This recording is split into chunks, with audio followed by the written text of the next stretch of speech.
Well, it's the final Premier League day of the season, and what a couple of games you've got. Well, couple of games. It's all 10 games kicking off at the same time, and we have so much action coming to you live that it's going to be Well, it's the final impossible Premier League to day try and of the- keep track of. I'm going to try my best. Of course, my focus will remain on Sunderland versus Chelsea, with Chelsea looking to get into the European spots in the final game of the season. Enzo Fernandez starts as captain today. Is this his final game as Chelsea player? We'll wait and see, because there's going to be so much movement in the summer, that's for sure. And of course, today we're going to keep a close eye on Spurs versus Everton. Spurs need just a point to ensure their survival here. Drop points and West Ham win, and Spurs will go down. I mean, I cannot believe Spurs have taken this long to try and guarantee their Premier League safety, and it might not end up happening right towards the end. This is going to be absolutely crazy, that's for sure. Well, how are we going to keep track? Well, I've got the Chelsea game on one side. I'm going to keep a close eye on what happens between Everton and Spurs. And of course, I'll be another eye on the other games that are happening as well. Liverpool need to beat Brentford to make sure that their qualification for Champions League is confirmed.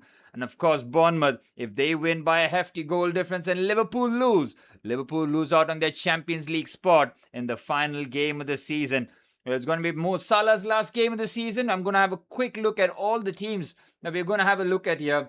From Chelsea's point of view, we're going with a back three again. Levi Colville, Wesley Fofana and Jarell Hato as our back three. Cucurella and Gusto as our wing backs. Moises Caicedo and Enzo Fernandez as our two pivot players. Pedro Neto, Cole Palmer and Joao Pedro leading the line for Chelsea. For Sunderland, Robin Roves in goal, Geertruida, Mukiele, O'Neill and Renildo as the back four, Grant Xhaka the skipper with Noah Sadiki as the two pivot players. Hume plays up front on the right-hand side as the right winger today, Enzo Lefi as the number 10 and Angulo playing as the left-sided winger with Brian Brobby leading the line for Sunderland. Well, that's the Chelsea lineup, and of course, the Sunderland lineup that we have wrapped up. Quickly go through the Tottenham and Everton sides.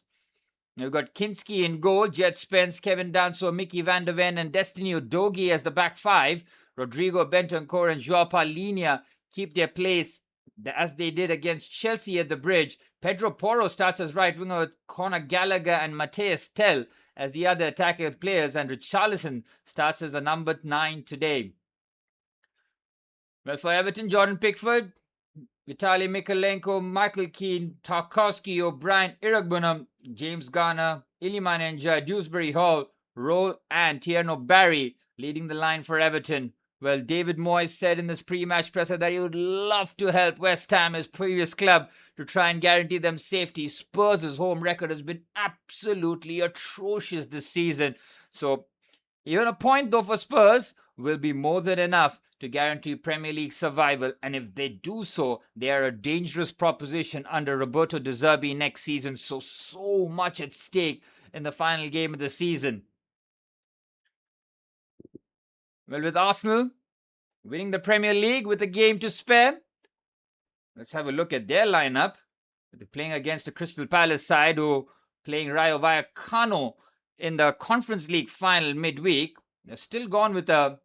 Well, I'm just looking at their side and they're not going strong whatsoever here. They got Nathaniel Klein, Jefferson Lerma as the centre-back, and Riyadh playing as the left-sided centre-back. Munoz and Cardines as the wing-backs. Kamada and Will Hughes as the two pivot players. Devaney and Ismail Assar as the two number 10s. And Strand Larsen leading the line. And for the champions, well, they've completely rotated their squad here. They've got Paris Saint-Germain on the 30th of May. Kepa starts in goal, Calafiori as the left back, Hincapié and Norgard as the two centre halves, with Christian Mosquera playing as right back, Lewis Kelly and Zubomendi as the two pivot players, Martinelli, Max Dowman and Noni Madueke as the attacking players, with Gabriel Jesus leading the line for the champions. Well, that is going to be a game which certainly won't draw too many eyeballs because of the way that both coaches have rotated their lineups. Well, Arsenal fans, it's time for you guys to rejoice, hasn't it been? It's been 22 years of heartbreak, 22 years of pain, and finally, hands on the Premier League trophy tonight. Well, then we've got Liverpool versus Brentford. Liverpool still not out of the woods yet. They're on 59 points and Bournemouth on 56. Liverpool need just a point to ensure Champions League qualification for next season.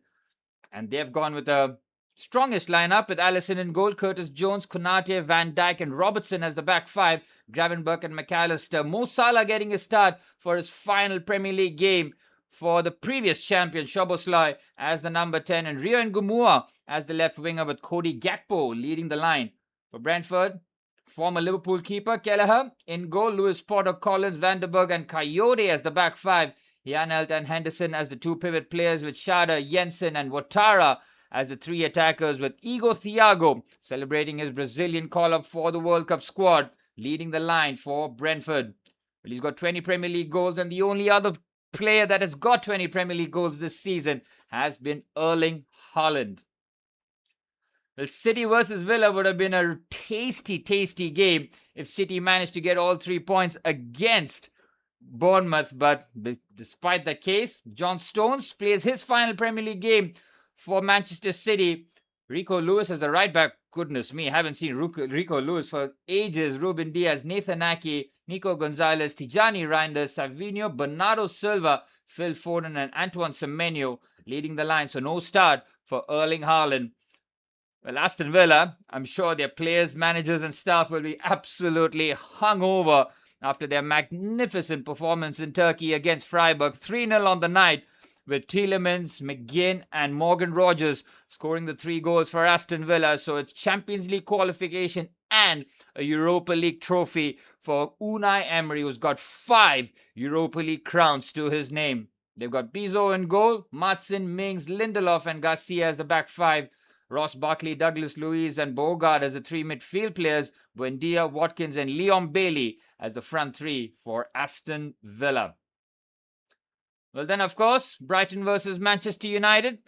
Brighton looking for their best real finish under Fabian Herzler, who signed a long-term deal with Butwick, Bruggen, Wiffer, Van Hecker, Dunk and Kadioglu as the back 5. James Milner and Pascal Gross. That is an old midfield from Brighton's point of view, with Gomez, Hinchelwood and De Keeper as the 3 players supporting Danny Welbeck leading the line.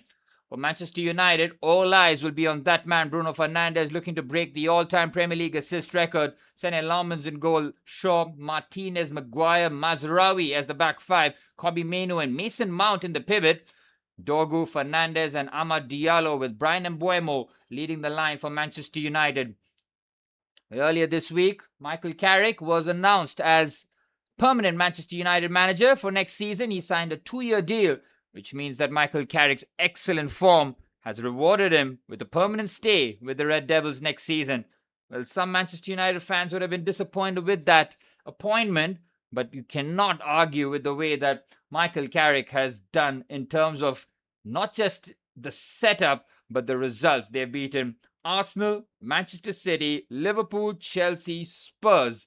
And that is good enough from Carrick's point of view of booking his spot as the next Manchester United manager. Well, for Chelsea, we've got Xabi Alonso coming up next season. And we've seen that Chelsea have played with a back 3 in the last few games, almost like a precursor to what we might see from Xabi Alonso next season. There's no real guarantee that Xabi Alonso will play with a back 3, but we're seeing it a lot more, which means that Levi Colwill, again, another start for him. But it's been absolutely miraculous that Levi Colwill is not just fit, but he's played 90 minutes at Anfield, 90 minutes at Wembley against Manchester City. And he's starting here again here. Unfortunately for Levi and Cole Palmer, there's no call-up for the national team for the World Cup here. Thomas Tuchel laying down the law. He wants more from his players, and he's certainly raised a few eyebrows in terms of his team selection.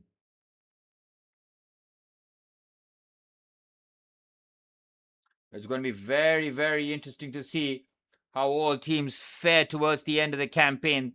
A bit of European jeopardy attached with some of the games.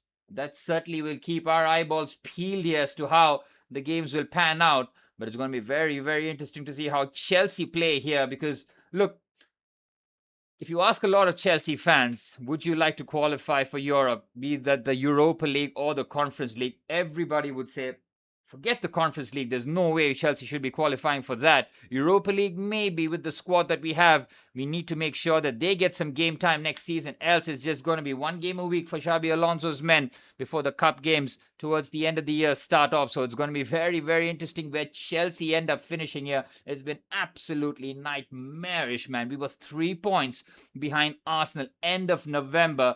And from there to finish with that kind of a gap from the champions is nothing short of embarrassing. We sacked Enzo Maresca on the 1st of January, and a lot of eyebrows were raised about the timing of it. We thought that maybe it was because he spoke against the board. That surely did play a part. But of course, he did have words with Manchester City, and that materialized as Enzo Maresca will be Manchester City manager next season. So you could say that Chelsea might have dropped the ball here, considering that we hired Liam Rossinier and what turned out to be an awful appointment from Chelsea's point of view. I don't really blame Liam Rossinier, man, because he was thrust into that environment he never should have been in. I mean, he was chilling at Strasbourg, gaining that coaching experience that he needed to make the jump. But when you jump to Chelsea, and if you're not ready, the club will swallow you whole. And that's exactly what happened to Liam Rossinier. He was ridiculed. He was chucked out after Chelsea failed to win. We had 5-game winless streak where it was just loss after loss after loss, and we just felt that something had to give. It ended up being 6 games without a Premier League victory. And after that, it was 5 games without a Premier League goal as well. So Liam Rossinier pretty much had to go. It's really unfortunate, but Liam Rossinier's exit means that Xabi Alonso can potentially scale us to new heights next season.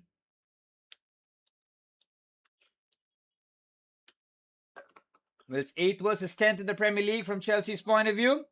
A win will take us possibly above Brighton, but Brighton have to beat Manchester United today. Almost going to have to cheer for Manchester United, but Bruno Fernandes will be desperate for that Premier League assist. He equaled it last week. This time he'll be desperate to break that record. Well, the other games that we've got is Burnley versus Wolves, the 2 relegated sides. Fulham versus Newcastle.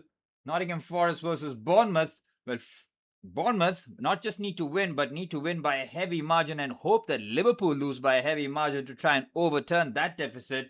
And of course, Tottenham versus Everton, which I'm going to keep a very close eye to see how that ends up with West Ham at home against Leeds United. Well, West Ham needs Spurs to lose and West Ham have to win. Spurs get a point, West Ham are relegated to the Championship. If Spurs lose and West Ham win, West Ham are safe and Spurs relegated. That's a sentence I did not expect to say. And speaking of sentences we did not expect to say this season, Arsenal Premier League champions and Spurs going down. If that happens in the same season, it's written in the stars. There's going to be so much intrigue, a lot of hearts beating out of their chests. And it's all about the teams looking to try and turn up in the final game of the season. And what has been a season, well, from a Chelsea point of view, completely a season to forget, man. I mean, we needed a hard reset. And if Chelsea miss out on European football, it's pretty much the wake-up call the board desperately need, man, because this cannot carry on. It's almost like the Conference League and the Club World Cup papered over a lot of the cracks that we had, and then we had that platform to really push up. And then the summer window that we had, well, the disappointment was there to see. Yes, Joao Pedro was a successful signing, 15 Premier League goals for the Brazilian, who incidentally did miss out in Carlo Ancelotti's Brazilian squad. But it's great from Chelsea's point of view that Levi Colwill, Joao Pedro and Cole Palmer will all have the summer off. Well, Sunderland, they were flirting with the 4th, 5th, even 6th position for most of the season, but now they find themselves where they're supposed to be. And fair play to Sunderland and Leeds for not just staying in the Premier League, but securing it with games to spare. Yes, Burnley, the only side that were promoted that went straight back down. Wolves being one of them, they have an absolutely shocker of a season.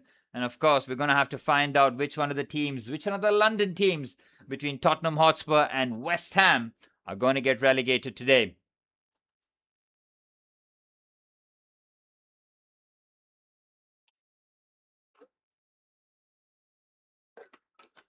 Just going to have a quick look at the Chelsea bench here. Callum McFarlane has got Philip Jorgensen, Josh Achimpong, Reece James, Trevor Chalobah, Andre Santos, Dario Isugo, Garnacho, Derry, and Delap as pretty, underwhelming bench from Chelsea's point of view. Again, no Shimueka, no. It's a real shame. Callum McFarlane is the academy coach, and the way that he's completely ignored the academy says a lot from McFarlane's point of view, almost allowing, I would say, the higher ups to pick the team and the bench. Josh Achimpong started against Spurs, but he was playing right back. Our treatment of Josh Achimpong has been scandalous. Oh my word. I feel like next season it should have been Levi Colville and Josh Achimpong as our two centre halves. Instead, Chelsea will have to dip into the market and possibly recruit another centre half, because our collection of centre halves, barring the likes of Levi Colville and Jarell Hato, it's looking really, really spooky for next season. So Chelsea have to improve in certain areas of the park.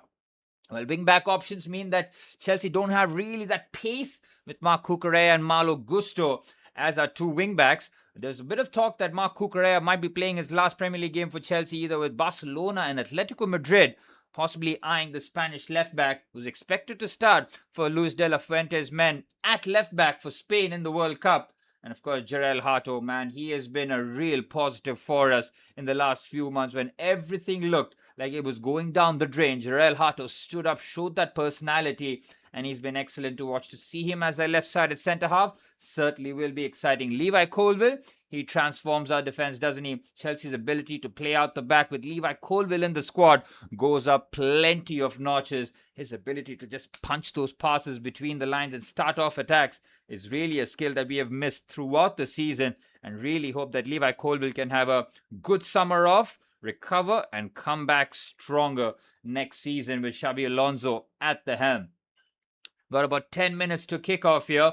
All 10 Premier League games will be kicking off at the same time. It's almost going to be impossible to keep an eye on what's going to happen. I need your help to update me with the scoreline, guys, because I'm going to have the Spurs-Everton game and the Chelsea-Sunderland game both on the sidelines. But it's critical that I get the updates from you guys to see what's actually happening from a Chelsea point of view.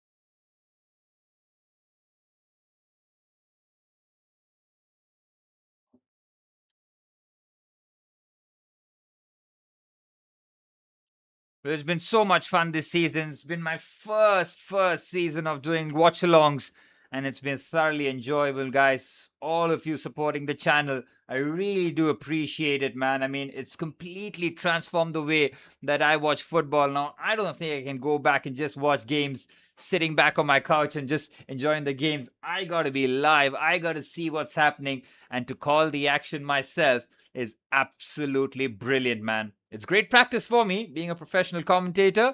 Keep my chops going week in, week out. It's been a few days since we've seen Aston Villa versus Freiburg. I might be slightly rusty today, but as the game goes on, it will be fire again. So do get involved in the chat. Do let me know what's happening in the other games as well. I need to know what's happening between Liverpool and Brentford, Bournemouth and Nottingham Forest, and of course West Ham United versus Leeds. Those are the three games that I need to keep a side track of. And yes, do let me know if Bruno Fernandes breaks the assist record as well.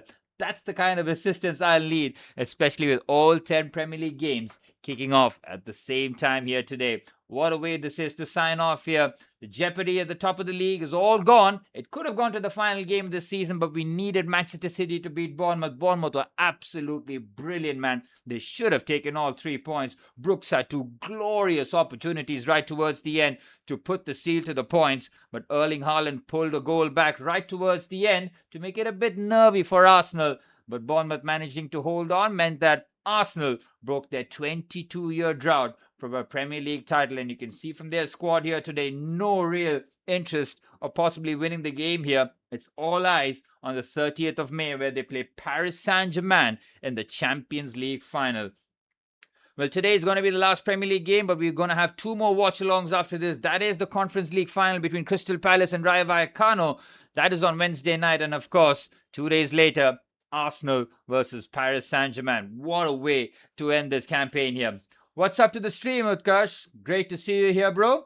It's going to be a lot of fun, isn't it? Lots and lots of fun. This is some way to end the campaign here. From Chelsea's point of view, I simply need to see a win, man. There's nothing else that I need to see from Chelsea. It's been such a poor year.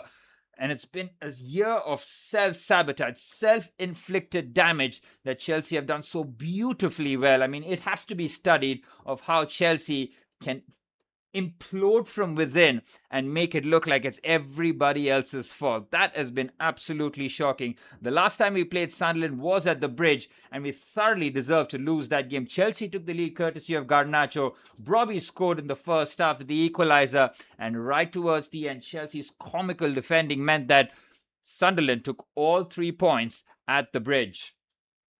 Well, today, rectification is in order. Chelsea need the 3 points here to go above Brighton, but also need Manchester United to beat Brighton. So, critical few games that are going to happen at the same time. The team news has poured out here. It's going to get very, very exciting, very nervy. From Chelsea's point of view, there's nothing really to lose. Even if we lose, I mean, what are we going to lose really? It's going to be possibly Conference League football.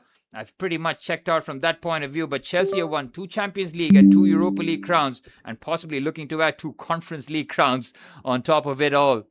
So it's going to be very interesting to see how Chelsea do manage to get the 3 points here against the Sunderland side, fighting to finish in the top half. Well, I've got the 2 games all set up here. Chelsea and Sunderland on this side, and I've got Everton versus Spurs on the other end. Oof. The Spurs-Everton game, that is going to be so stressful from a Spurs fan point of view, man. I mean, yes, just a point is enough, but their home form has been shocking. I think it's been 2 wins all season long. That's how bad it has been from their point of view. So, Everton have every chance to pull off an upset here, and we heard David Moyes say that he would love to help out his former side here. And for that to happen, Spurs need to drop all 3 points here. A draw will mean that Spurs will confirm Premier League safety for next season. Well, Crystal Palace versus Arsenal. No real eyeballs on it except the Arsenal fans tuning in for the trophy lift. Arsenal win the Premier League trophy with a game to spare against a Manchester City squad. 82 points for the Gunners. It's been the lowest since a long time by the looks of it. City in second with 78, United with 68 points. Aston Villa, what a season they have had, man. Unai Emery once again punching over his weight. Qualifying for the Champions League in terms of the league positions. And then, of course, adding that Europa League crown after a convincing 3-0 victory against Freiburg in Turkey. Well, the Spurs fans in their expensively assembled stadium, hoping that this is not the last game of the Premier League campaign for them. They would love to return next season, but it all depends on them getting the job done here today. Roberto De Zerbi will demand absolute perfection here today. And he's up against an Everton side with David Moyes looking to do his former side a bit of help.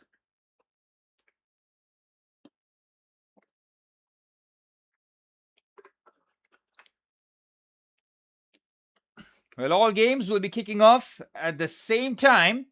There's 4 minutes to kick off here. The Spurs players bringing their kids out there in the middle, hoping that it's not going to be relegation for them. While Sunderland, they're giving a hero's welcome to the boys who have done them immensely proud in the Premier League campaign.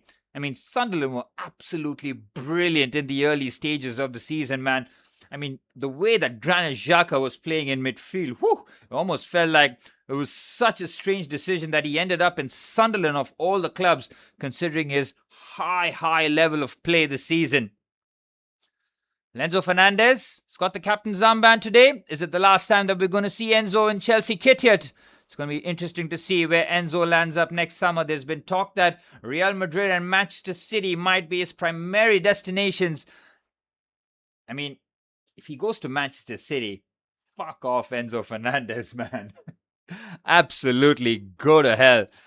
for Enzo Maresca to go there and then recruit Enzo Fernandez. Absolutely unacceptable. Well, Chelsea players and the Sunderland players out there in the middle.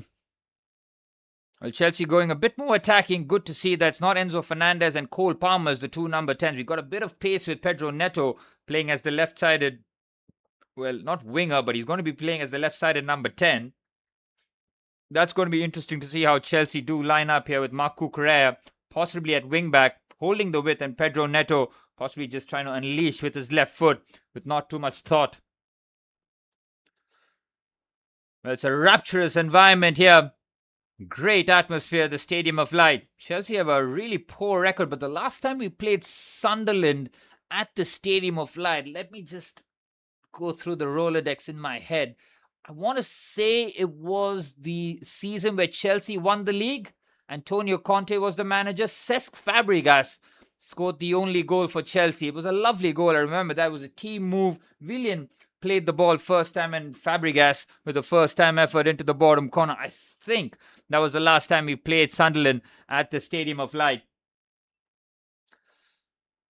Well, Sunderland have made a few interesting moves with head coach Regis Lebris. He's got Robin Robson in goal, Guituida, Mukiele, Onain and Renildo as the back five. Xhaka and Sadiki. That has been a familiar midfield pairing for Sunderland all season long. Hume, Lafie and Angulo as the three players, giving the support to Brian Brobby leading the line. Well, Brobby did score some big goals this season. Remember the ones against Liverpool, Arsenal very late on. He's been a big game player, scored some big goals, and Brian Brobby leads the line. Well, Angulo from Ecuador will be facing his fellow countrymen in Moises Caicedo in the Chelsea midfield here today. Rob Sanchez in goal with Chelsea playing with a back three here. Levi Colville centre back, Wesley Fofana on the right and Jarell Hato as the left-sided centre-half. Malo Gusto and Marc Cucurella as our two wing-backs. Enzo Fernandez and Moises Caicedo as our pivot players with Pedro Neto, Cole Palmer and João Pedro leading the line for Chelsea. 15 Premier League goals for João Pedro. Well, João Pedro and Cole Palmer are missing the flight to Brazil and Pedro Neto has been selected for Portugal. Just shows you that there's just no justice in the world of football considering how poor Neto has been for Chelsea this season.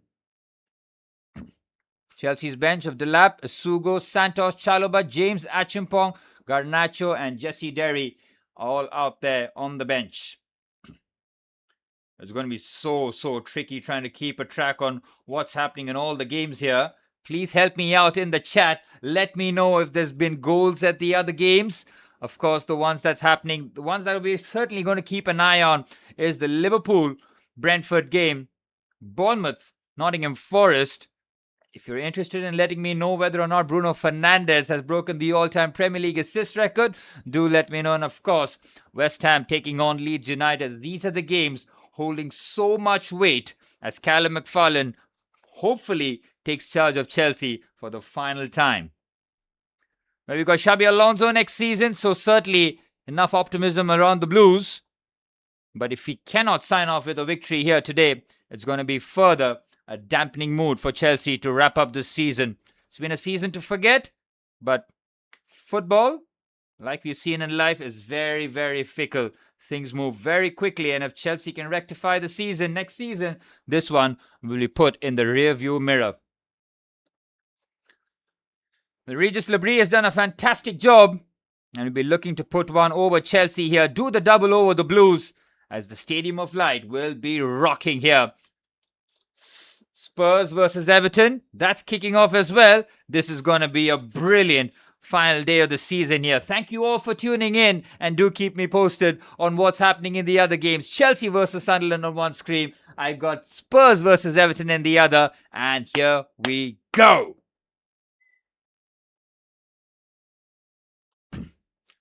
Well, Cole Palmer kicks things off for Chelsea. Well, you need to see a different Cole Palmer next season, don't we? It's been disappointing from Cole. Despite having 9 Premier League goals, 4 from the spot. It's been a season to forget from Cole's point of view. Yes, he had that groin injury, which really did hold him back.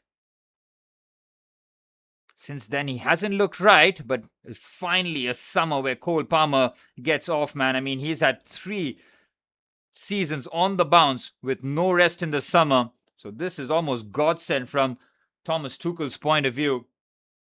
Iliman Ndiaye on the attack here. Might be a corner for Everton. It is. Ooh. Well, Everton very much with a fast start here. Iliman Ndiaye driving forward and trying to put pressure on Destiny Udogie. Well, Sunderland have gone a bit defensive to see Trey Hume playing as right wingers. Certainly a choice from Regis Labrie. Gituida. There was speculation that Gituida might be making a move in the summer. Whether or not we see someone like Inter Milan or even someone like Liverpool maybe taking a punt on the Dutch right back. Here's James Garner on the other side though. Dewsbury Hall clips the ball into the area. Spurs, well, their players and fans, they'll be feeling their hearts beating out their chest, man. Yes, a draw is enough, but if Everton get the opening goal, you can almost feel that impending sort of doom from Spurs players and fans alike. Well, De Zerbi did sign a 4-year deal, if I'm not mistaken. He had 7 Premier League games to try and keep Spurs away from the drop zone. Had a couple of very decent results, but that loss to Chelsea could have been so damaging. But West Ham with back-to-back losses not helping themselves either. Caicedo with a decent-looking pass, but Cucurella not able to bring that under control. And Brian Brobby will certainly give Chelsea enough troubles. Physical striker with a keen eye for goal. Here's Conor Gallagher on the left-hand side for Tottenham Hotspur though. 2 minutes on the clock here. Gallagher. Well, Gallagher was playing for Atletico Madrid this season. £40 million move. From Chelsea, that is. And look at the way that his trajectory has gone this season. Could have played in the Champions League semi-finals, but instead went to Spurs in the winter window. Spurs' only real move. Conor Gallagher looking to possibly bail out Tottenham Hotspur here. Sunderland have the game's first corner. Just under 3 minutes on the clock here. Granit Xhaka will take the corner. Chelsea yet to get going. Again, understandable considering they don't really have too much to play for here. Xhaka with the delivery. Comfortable for Rob Sanchez. Sanchez has finally taken off his poor impression of a Petr Cech helmet off. He suffered that head injury against Nottingham Forest, if my memory serves me right. Here's Fofana, finds Caicedo. Enzo Fernandez. Supposed to play slightly deeper here today.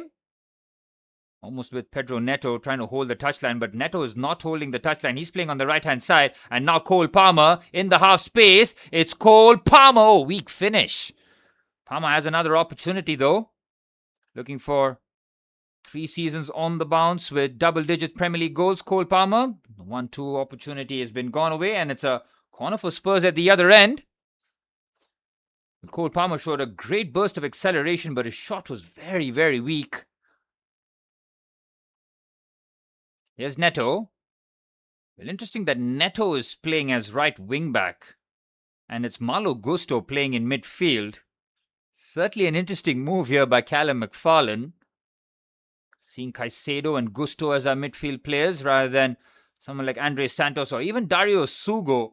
I mean, certainly a strange move by McFarlane. I mean, the game against Spurs, his substitution made me absolutely lose my mind. We went ultra defensive right towards the end. It nearly cost us all 3 points. João Pedro trying to battle by himself. Ronaldo goes back to Robin Rose. Well, Matthias Tell has gone down here. Iliman Ndiaye with just a bit of a stamp there on the Frenchman. Nothing that he cannot handle and get back onto his feet here. Here's Gituida. Chelsea press well here. 5 minutes on the clock. Cole Palmer with Chelsea's best opportunity so far.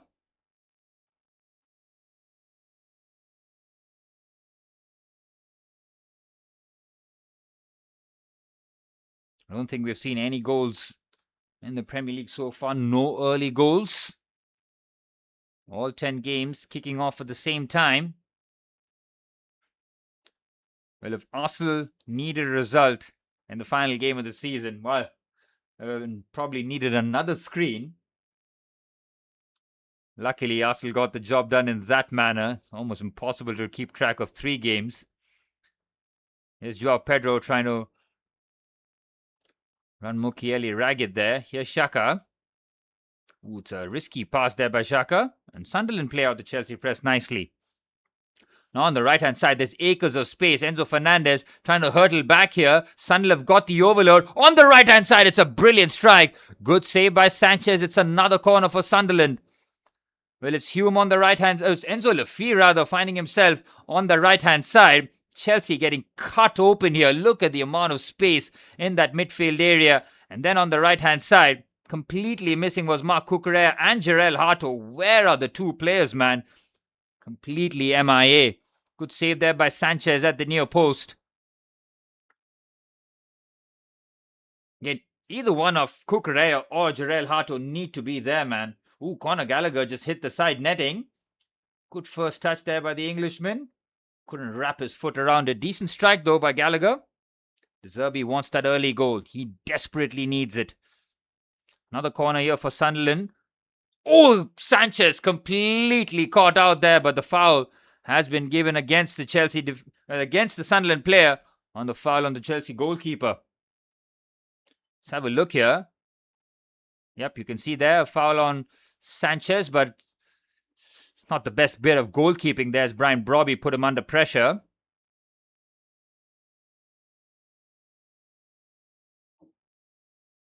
Well, Spurs are certainly looking a whole lot more different under Roberto De Zerbi. Just shows you what a good coach can do to your side.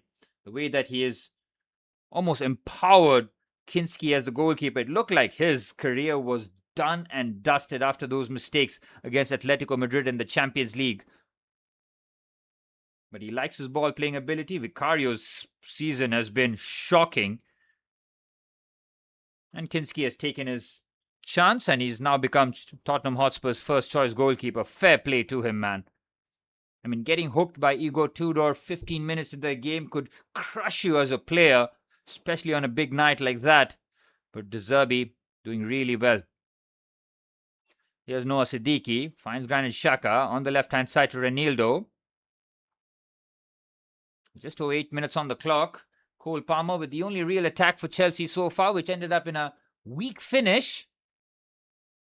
Other than that, it's been all Sunderland, really. Got that shot from Enzo Lafie and nothing really so far. A couple of corners. Chelsea having to do a lot of off-the-ball work here. Can Sunderland work it down that right-hand side? We know that Cucurella will be playing high and wide as that wing-back, but he needs to make sure that he tracks back and gives a bit of support to Jarell Hato. Spurs are dominating the ball here. Kevin Danso finds Mickey van der Ven. Destiny Udogie. Good football this from Spurs. Very, very good football. It's Destiny Udogie now. Might go for shot himself. Well blocked by Tarkowski. Throw in for Sunderland here. Getuida gets the ball into the mixer. Chelsea just about clear that courtesy of Wesley Fofana. Renildo switches the play onto the right-hand side. Expertly done. Good control. Cucurella is in touch tight here. Enzo Fernandez mops up in the box and clears that away. Chelsea yet to get going. It's been a hard watch from Chelsea's point of view. It's been all Sunderland so far. Looks like another corner for Spurs. They're cranking up the pressure.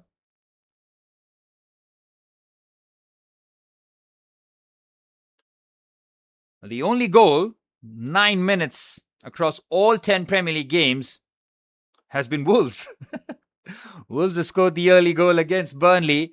The 2 relegated sides going head to head. They'll face each other twice in the Championship next season. Maybe even more if they're looking to get promoted. And Chelsea yet to really lay a glove on Sunderland here. Nearly 10 minutes on the clock. Spurs have a corner though. Decent ball in. Danso the target. Decent header. It's not clear. Danso with the strike.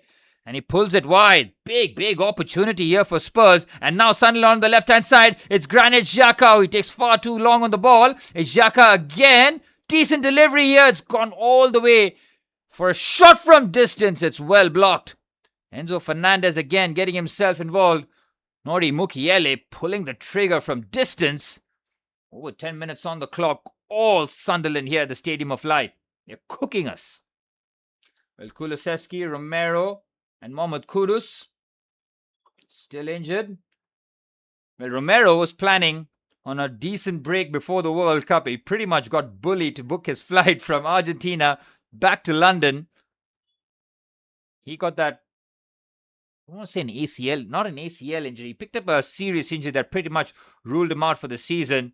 But to not have him in and around as one of your mainstays, one of your top players, one of your captains, one of your leaders, to completely abandon ship, it is not a good look. We know that if Spurs are relegated, Romero's out of there. He is absolutely out of there. Well, João Pedro's got the ball here. It's a poor ball. Chelsea yet to play any sort of football. It's been a painful watch so far. Spurs fans, they'll be watching along nervously. They'll be hoping that Leeds United do them a favour because West Ham need all 3 points. And they need to see that whether or not Spurs get that defeat here. Dewsbury Hall and James Garner with the free kick. The way that Chelsea are playing, it's almost like all my focus is on the Spurs-Everton game. Chelsea yet to really excite, yet to see any sort of football. Anytime, lads? Anytime today? Would be great to see.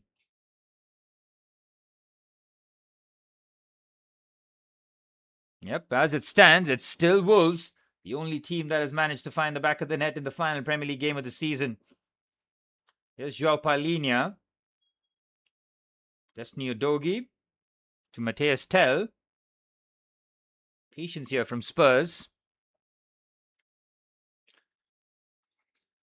The throw in for Sunderland. Chelsea doing a bit of roughhousery in the box. I saw that against Spurs. We could have very easily conceded a late pen. I was furious with Marc Cucurella not keeping his eyes on the ball and trying to chuck him down. Colville doing the same. Need a bit more experience, especially defending these kind of set pieces and not be very loose and give the referee a decision to make. Sunderland take the throw-in shot though. Onto the right-hand side. Ball whipped in. It's well blocked by Cucurella. It's another corner, I think. Or is that just a throw-in from Sunderland's point of view? The Chelsea have not turned up whatsoever here. I think that would have been said so many times this season. The fact that we have just not turned up. Some of the big games, yes, we have, but if you look at the majority of the games that Chelsea have played, it's been underwhelming to say the least. Yes, we were 3 points behind Arsenal in the end of November, but some of the performances were really shocking, especially in the first half of the games. Remember the likes of Crystal Palace, Fulham, where it was such a hard job. The fact that we got all 3 points was a miracle. And Spurs having chances. It was Palhinha at the far stick. The Spurs have created 2 or 3 decent opportunities here. Palhinha just trying to have a swing there with his right foot. Chelsea finally on the attack. Enzo Fernandez fouled and Chelsea get their first free kick. Skipper takes a tumble. Enzo Fernandez having his most productive season in terms of goal scoring. 10 Premier League goals for Enzo. Scored at Anfield, scored against Spurs.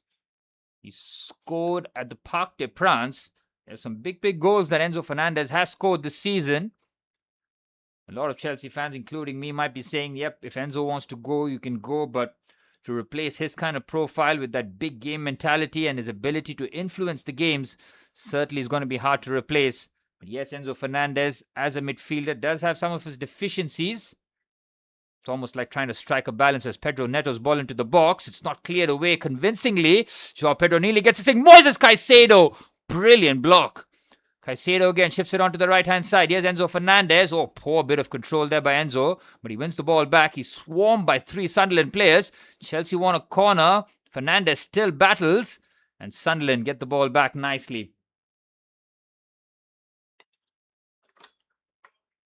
Hey, welcome to the stream, Safal.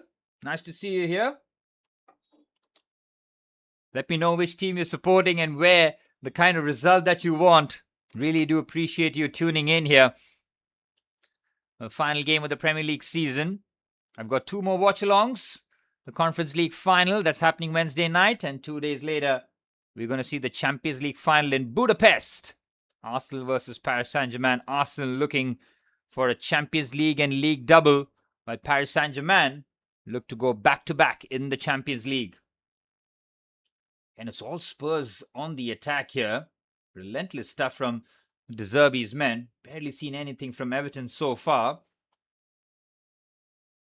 The longer this stays 0-0, nerves will be creeping up, that's for sure. And Chelsea have been really poor, man, today. 15 minutes on the clock and there's been nothing of note. Cole Palmer with the only real attack that we've had, and it ended up in a weak finish. Sunderland have all the incentive to take all 3 points here. Chelsea in 8th. The best we can do is 7th. But we need to win and Brighton to lose. Again, good passing here from Sunderland's point of view. They're cutting us open here. Here's Brian Brobby. Shifts it onto the right-hand side here for Gituida.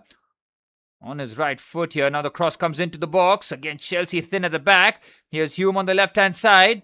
Is Enzo Lafi now cut back. Noah Sadiki thought about the shot. Caicedo immediately in attendance, forcing Sunderland to recycle. Can they remain patient? Here's Renildo. Again onto the left-hand side. Sadiki again. Sadiki finding himself on the wings from midfield. This shows you that level of fluidity that Regis Labrie is handing out his midfield players. Xhaka, Renildo, Sadiki again. Look at where the Sunderland midfielders are. On that left-hand side. Ball into the box is easily cleared away. Now Joao Pedro brings it down nicely. Well, Joao Pedro, we expect to see a different Joao Pedro next season, don't we? Shocked that he didn't get called up for the Brazil squad, but from Chelsea's point of view, that's brilliant. Cole Palmer, Levi Colwill and Joao Pedro getting the summer off is the best news that we can expect, and hopefully Reece James comes back without an injury. Brian Brobby with the strike. Well, there were 3 Chelsea players around him, but the Dutchman still managed to get a shot away. It was off target. Again, it's Sunderland with the efforts. Oh, what is Cucurella doing there, man? Again, Cucurella over the last few months, he's either completely checked out of, or his levels have severely dropped, or even both. Colwill did well to get that away. Another corner for Sunderland. It's been all Sunderland, man. Nearly 18 minutes on the clock. Home fans thoroughly entertained. Giving Chelsea a footballing lesson here as Granit Xhaka looks to reload this corner. I think this is their 4th corner. Xhaka delivers. It's a poor delivery off the front post there by Levi Colwill. They keep the danger alive though. Lovely pass there, wrapped by Xhaka onto the right-hand side. Good, the cutback. Brilliant block. And Brian Brobby with the strike. How have Sunderland not scored? It should have been 1-0 to Sunderland. It was Noni Mukiele with the strike. And Brian Brobby waiting at the far stick. Somehow, Sunderland cannot score, but it just looks like a matter of time before Sunderland find the back of the net. Shocking from Chelsea, man. Again, Cucurella. Oof. If you want to go, just go, man. Don't have performances like this. I mean, last season, right, under Enzo Maresca, Moises Caicedo was our player of the season by far. It was not even close, right? But some would say Cole Palmer was second, but for me, it was Marc Cucurella. His importance was so understated. His ability to score goals was added to it. This season has been a monumental drop-off from Marc Cucurella's point of view. If Chelsea are going to get rid of Cucurella, we need to make sure that we get some decent quality replacing him. Got Valentino Barco coming from Strasbourg. Chelsea confirmed that he will be joining the squad in the summer. Got quite a few Strasbourg players. Oh, that's such a risky back pass. Goodness me. Fofana tempting the Ecuadorian there. Rob Sanchez fuming with that decision by Rob. What's up, Mr. Ashok? Welcome to the stream, brother. Look at that fucking back pass there by Fofana, man. It is suicidal from him. What's happening in the United game? Please keep me posted. I've got 2 screens running. I've got Chelsea Sunderland. I'm kind of regretting why I have this game on because it's been shocking from Chelsea. We can't keep the ball. Xabi Alonso couldn't come sooner. Oh, what a strike that was from the Ecuadorian Angola. Nearly finding the top corner. Again, look at the way Chelsea are just Oh, less said the better. Angulo with the strike. It was possibly over the crossbar. The only goal that we've seen, and I checked a few minutes ago, and it was Wolves that scored the only Premier League goal in the final game of the season. It looks like Mickey van der Ven might have done himself some damage. He looks in a lot of pain. Really would be heartbreak for him because it's not just this, but it's also the World Cup.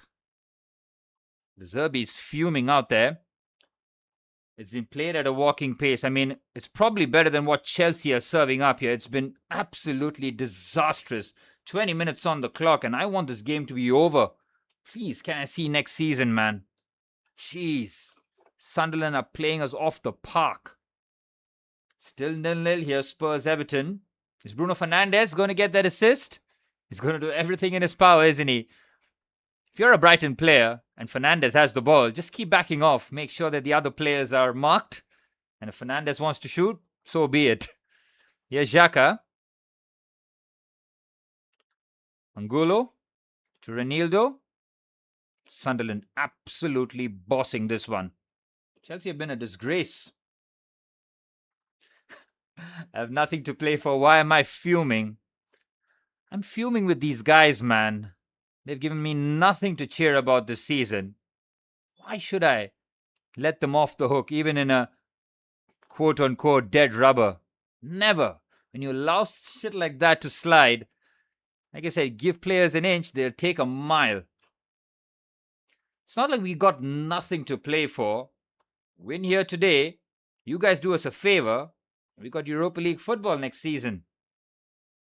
I mean, we've got such an inflated squad, man. We need game time for the rest. I mean, if Chelsea don't get any sort of European football for next season, right? I mean, I'm not going to see the likes of Dario Sugo till about next season. That's just one of the examples. Good pass there by Levi Colwill. Finally, Chelsea looking to open things up. Enzo Fernandez looking to just slip it through for Joao Pedro. Halfway point of the first half. Jet Spence on the right-hand side. Ball flashed across. Well played there by Jordan Pickford. Here's Destiny Udogie. To Matthias Tell. Bentancur. Good pressure being applied here by Spurs. Haven't seen Everton touch the ball here so far. Hectic stuff. Put some respect on the name of the world champions. When they start playing like world champions, I certainly will. Levi Colwill looks up to find Cucurella, who's our most advanced attacker for some reason, and he gets eased off the ball by Guy Tuida. Cucurella is dropping a Hall of Shame performance here today. It's not just today. It's been a few months that we've seen Mark Cucurella really stink up the gaff. Hato is very brave, very, very brave. I think the last touch did come off the Dutchman. And Brian Brobby trying to give Chelsea defenders hell. Why is there a water break happening at the Spurs-Everton game?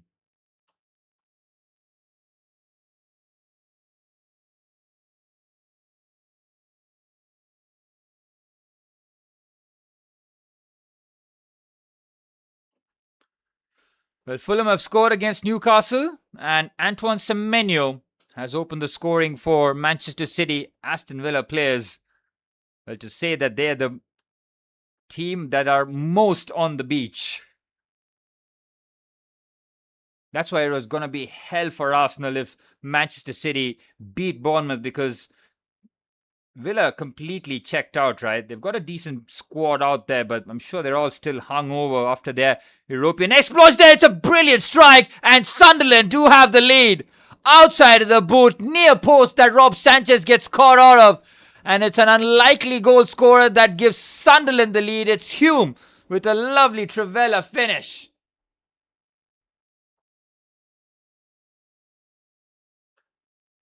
Well, Sunderland looking to do the double over Chelsea, and if the 25 minutes are any sort of indication, they've absolutely deserved it one. Again, Rob Sanchez, how are you getting beaten from that position, man? Is there an offside there? Don't think there is. Can they win the first header? It's a brilliant finish from Trey Hume, man. Lovely outside of the boot finish. But this from Chelsea is shocking. Really, really poor. Hato loses out the header, but that is a cracking finish. Yes, questions will have to be asked about Rob Sanchez getting beaten at the near stake. Again, no clean sheet for Chelsea. No surprises there whatsoever.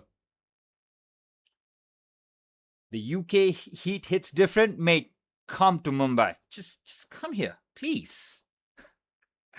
You don't know heat, man. Or maybe you've forgotten. You've been here for a while. The Mumbai heat is absolutely wild. I was in Bangalore yesterday. I got back today.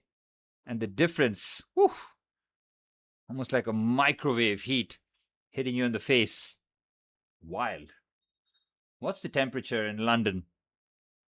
I don't know what you guys consider as hot. Here's Brian Brobby. The Chelsea can have no complaints. Absolutely none. I want to say this has been the worst first half performance, but I'll be lying. I've seen so many terrible ones this season. Ones against Brighton, Nottingham Forest. All that sticks out. This is demonic. Remember, we have no fans or aircon. Reminds me of Sydney. No fans, no aircon. Pure raw dogging the heat. Whew. I don't know how I survived 5 years there, man. Only fan I had was that table fan kinds of thing. 31 degrees. Get the fuck out of here. 31 is a cool day in Mumbai. But yes, we've got air conditioning and fans running here. But I don't know why Australia and UK continue to live like they're still in the dark ages. That's a good pass by Moises Caicedo. Gusto making the run at right wing back. Good work there by Nodi Mukiele. Well, Chelsea can have no complaints. It's been a first half to forget. Know that the players are on the beach. Xabi Alonso watching. He'll be scratching his head, wondering there's so much work to do with these players. We know that Chelsea will turn up for the odd big game, but that's not enough. That is not a sign of a serious team. Got to turn in, week out. If we see these kind of performances next season, it's going to be more pain. Everton give the ball away in midfield. Here's Joao Pedro. Well, as it stands, Chelsea in 10th. And Sunderland will reap progress to 8th. Watching Dogo do cardio on the wing and Mount in centre midfield. That's pretty hard for you guys as well. Michael Carrick getting the job. 2-year contract. What do you think about that, Gotham? I mean, you don't really associate that considering the average Premier League manager. I mean, that duration has reduced over the years, but it used to be 18 months. Now it's somewhere like 12, maybe 13. That's reduced even further with especially Chelsea helping the cause. 2-year contract for Michael Carrick, having done really well. Here's Cole Palmer, finally getting a touch of the ball. Chelsea have played zero football, but somehow managing to keep the ball, but it's almost with luck rather than judgment. Fofana. Caicedo now. Well, that's 1/12th position for Clear Lake. That was under Graham Potter and Frank Lampard. And now this is going to be another double-digit finish. This is the legacy that they're creating here. Wake-up call needed. Cole Palmer. Israel Hato cleared away. Well, no European football for Chelsea means that you can really have a proper go in the league. Take the Manchester United route and hopefully make our way back into the Champions League. Sadly, we don't have the confidence in Carrick like you all with Rosinia. Forget Rosinia. I mean, we gave Xabi Alonso a 4-year deal. Rosinia got a 6, and he's not going to see a dime of that, that's for sure. Even though you talk about release clauses and exit clauses, I'm sure there's somewhere in this contract which says that if you don't last 2 months, you're not going to see a penny of what was promised. And Sunderland popping around comfortably. Chelsea finally have the ball. 15 minutes plus added on time remaining in what has been a dull and drab affair. A Trey Hume goal. Difference between the two sides. It was a lovely finish on the outside of his right boot. Chelsea players playing the game at a walking pace. It's been pretty shit, and it continues to be this way. Here's Noah Siddiqui. With 30 minutes on the clock here at the Tottenham Hotspur Stadium. Well, a draw is good enough for Spurs' point of view. As long as they score the goal, they should be fine. Now on the right-hand side, Sunderland looking to make it 2 here. Decent strike, side netting. Well, Brian Brobby has got a hammer of a right foot. Again, trying to catch out Rob Sanchez at the near post here. Again, Jarell Hato and Mark Cucurella have had absolutely no communication on that left-hand side. It's been shocking. Absolutely shocking from them.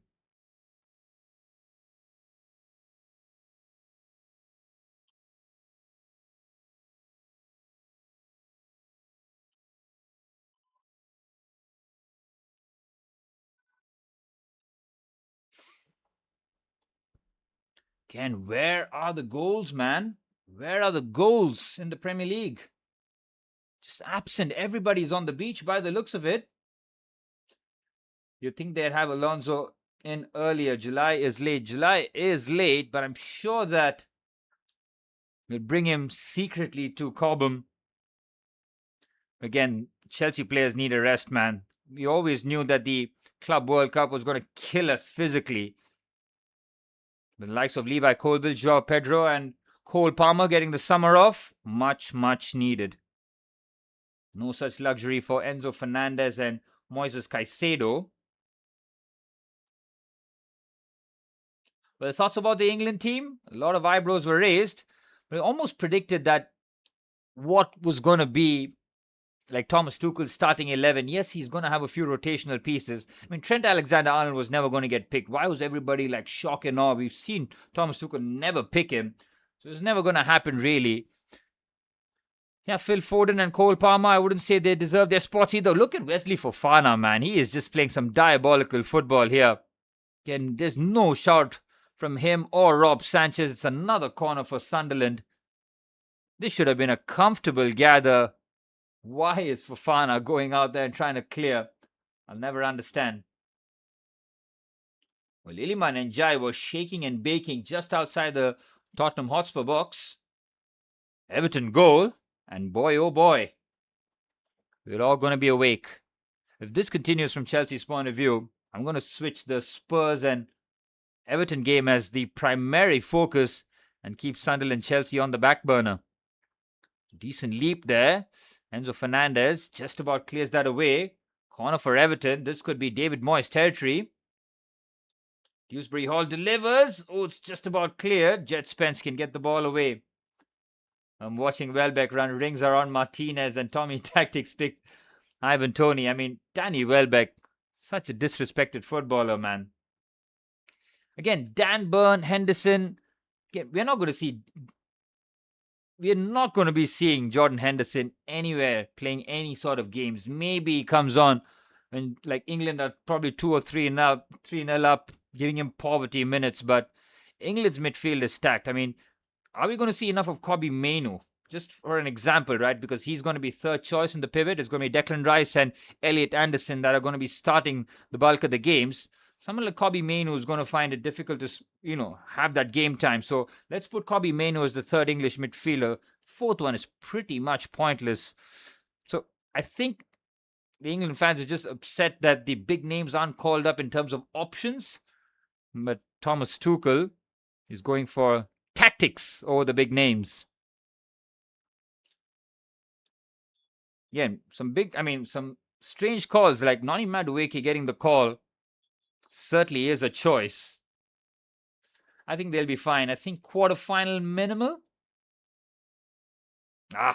Harry Maguire in 2026. Let's cut it out, man. I mean, England have played with Harry Maguire in all the tournaments, and you've seen what the result has been. Every time they play a serious team, they're out of there. You got the assist? God damn it. Or is it a goal for Bruno Fernandes? No, he's got the assist. Congratulations to Bruno Fernandes, who has broken the Premier League all-time assist record.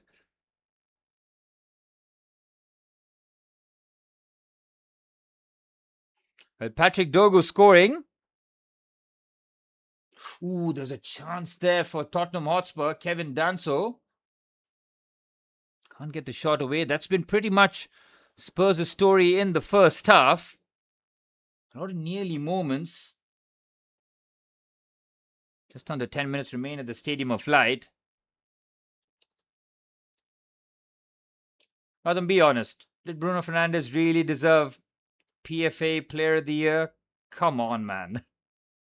Yes, I mean, great. You got the assist. Oh, that could be handball. No? Wesley Fofana's a lucky boy. Fofana's completely stunk out the joint. Chelsea want a free kick. We're possibly not going to get it.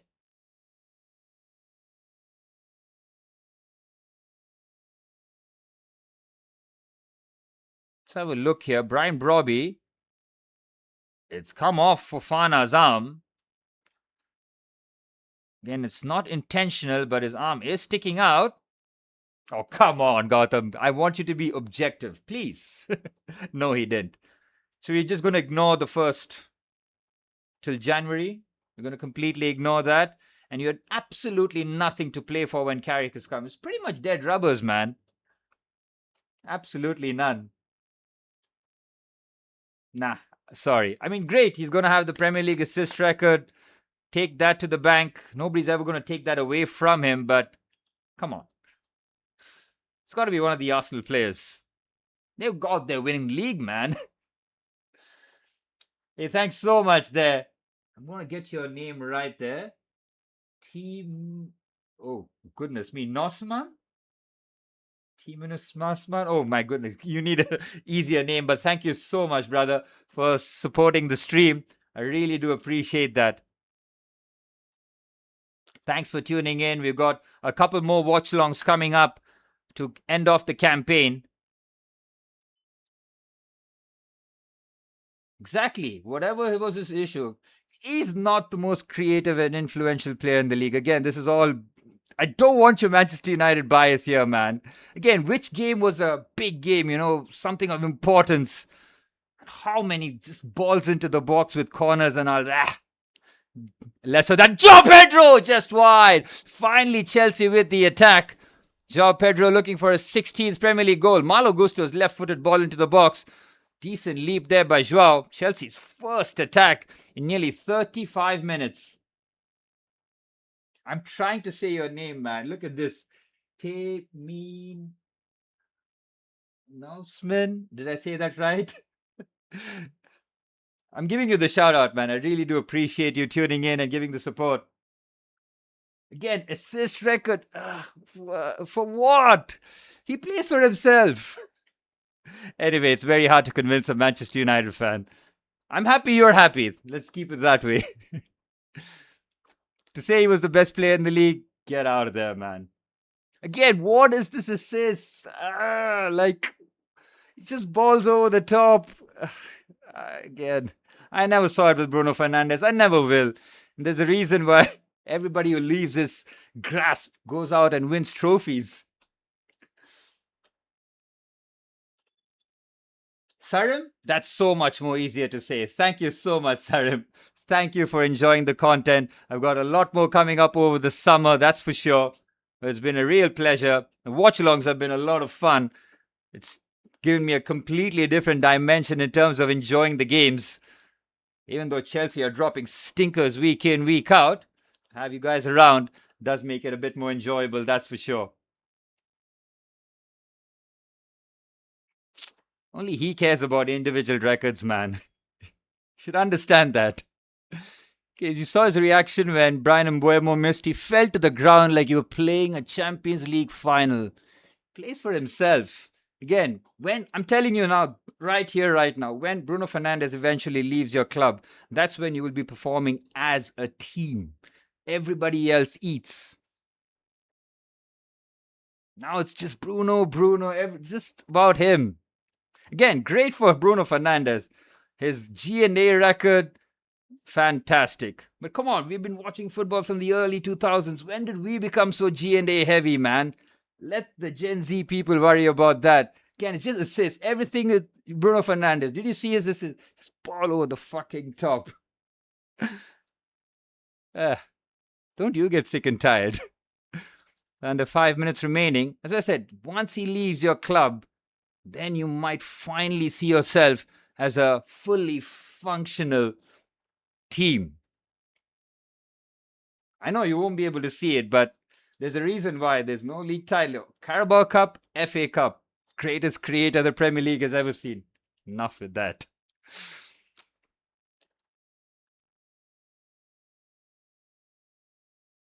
Well, Sarim, I am trying to upload daily content. It's hard work, but I still love to do so. We're going to have a couple more watch-alongs. Still 0-0 here, Spurs Everton. Oof. Spurs are going to take this deep. Going to try as hard as they can. I think the West Ham game is still 0-0. West Ham need to win. That's got to be the number one tick from West Ham's point of view. If West Ham don't win, it's going to be pointless. West Ham need to win and Spurs need to lose. Pedro Porro lining up a free kick here. Chelsea, my goodness me. The halftime whistle could not come any sooner. What can we even do off the bench, man? We've got a lot of scrubs on the bench. The game's not going to improve from the substitute bench from Chelsea's point of view unless even a change of formation is not going to help. Players have completely checked out here. Jordan Pickford punches that away. Here's Cole Palmer. Why is Palmer playing in the pivot, man? Get forward. Neto plays the 1-2 with Malo Gusto on the right-hand side. That's a foul. Surely a yellow card as well. Are we having World Cup watch-alongs? If India can finally agree to a broadcast partner, we might be, but I can't do it, man. Especially the good games, especially those are going to be the late kickoffs. I mean, sleep cycle's wrecked, but World Cup games are going to be so difficult. Maybe with the round of 16 quarterfinals, but the group games, unless there's a cracker game at a reasonable time, I'm possibly not going to waste my time, man. Sleep cycle is wrecked. It's been cooked. And first, we need to agree. Oh, there's a chance there! And surely Spurs have scored!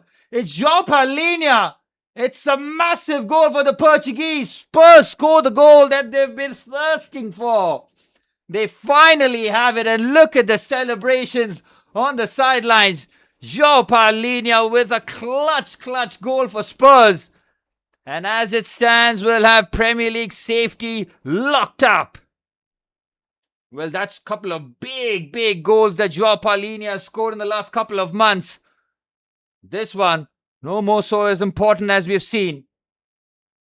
Well, 2 minutes remain here. Let's have a look as to how the ball did end up being scrambled into the back of the net. Look at the reaction there from the Spurs bench. Absolute outpouring of emotion. Huge exhales from the fans. João Palhinha gets them riled up. Oh, Brian Brobby has absolutely thrown Caicedo. And now the Dutchman can attack here. Yep, the last touch did come off Palhinha. Came off the post and then showed good composure with his left foot finish. And with all the attacking talent that Roberto De Zerbi has on the pitch, it's their number 6 who's come up trumps. It's not just this goal. Who did he score against a couple weeks ago, man? Again, that was the only goal. Was it Leeds United? I want to say that was away from home. That was a clutch goal. It pretty much was, I think, De Zerbi's first victory. Palhinha has been a massive coup from Spurs. I mean, to go from Bayern Munich to Spurs, certainly a career choice. The reverse Harry Kane. But Palhinha definitely plays with the passion. And of course, some crucial goals. Well, finally, we are seeing a few goals now pouring in. What's happening at the Bournemouth-Nottingham Forest game? I want to keep an eye on that. The only bit of consolation this season would be if Liverpool miss out on Champions League football, but it's not going to happen.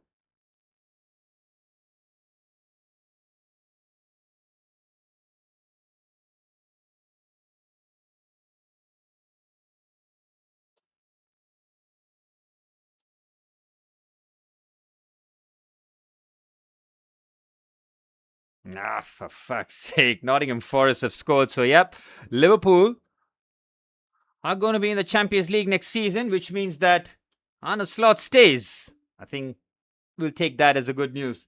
And Buemo scored 2-0. Well, Brighton are tanking.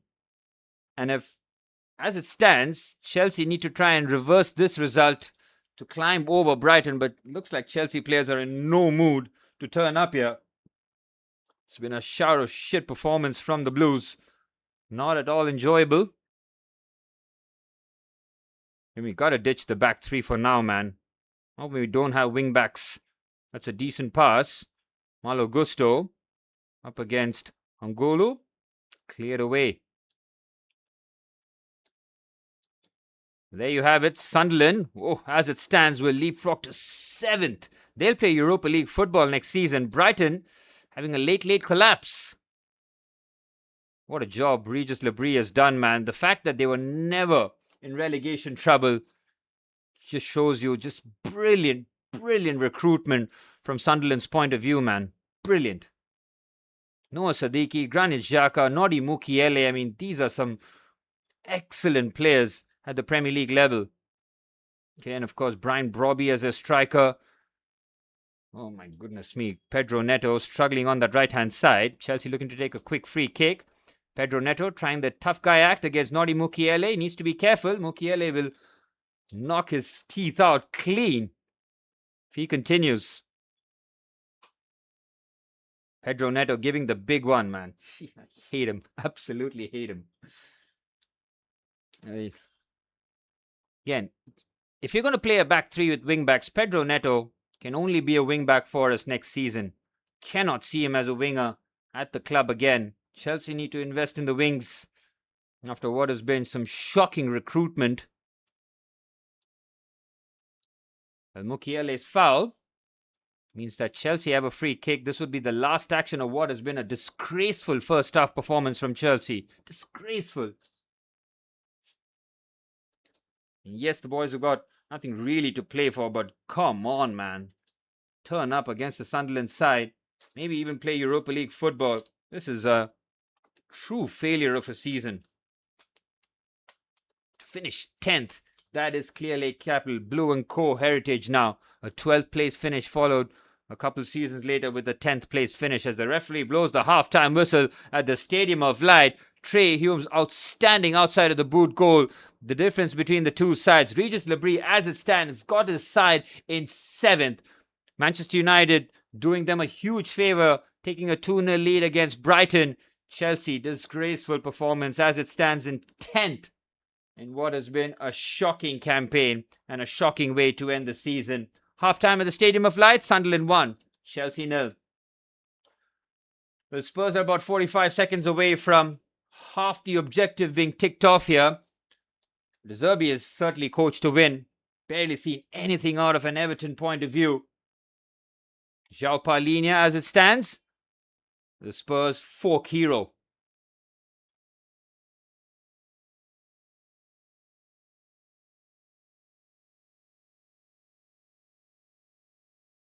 Well, the champions are 1-0 to the good. Gabriel Jesus scoring in the 41st minute. Saying that is so weird, isn't it? Champions and Arsenals. Haven't said that for 22 years. And oh my goodness me, if they win the Champions League, you're going to have to hear this all summer long and for the next 10 years. It's going to get ugly, guys. Strap in. PSG, what do you have for us? Well, it's half time. I need a bit of a break. Chelsea are giving me headaches, man. Oh, just watching this team this season has just drained the life out of me. I'd like to thank you all for tuning in, man. I really do appreciate it, bringing a bit of a smile to my face, a bit of conversation to keep things going, because Chelsea surely aren't entertaining me.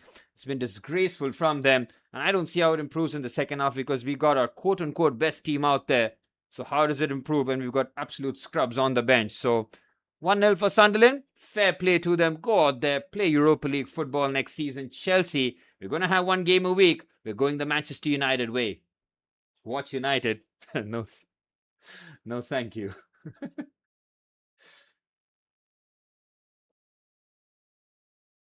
I'd rather watch West Ham and Leeds than the other screen, man. Something with the guys to play for. Roberto De Zerbi. Look, guys, Spurs are going to be a dangerous proposition next season, man. Dangerous proposition. Roberto De Zerbi, again, he's got no Champions League football. He's got one game a week. He's got in, like, what do you say?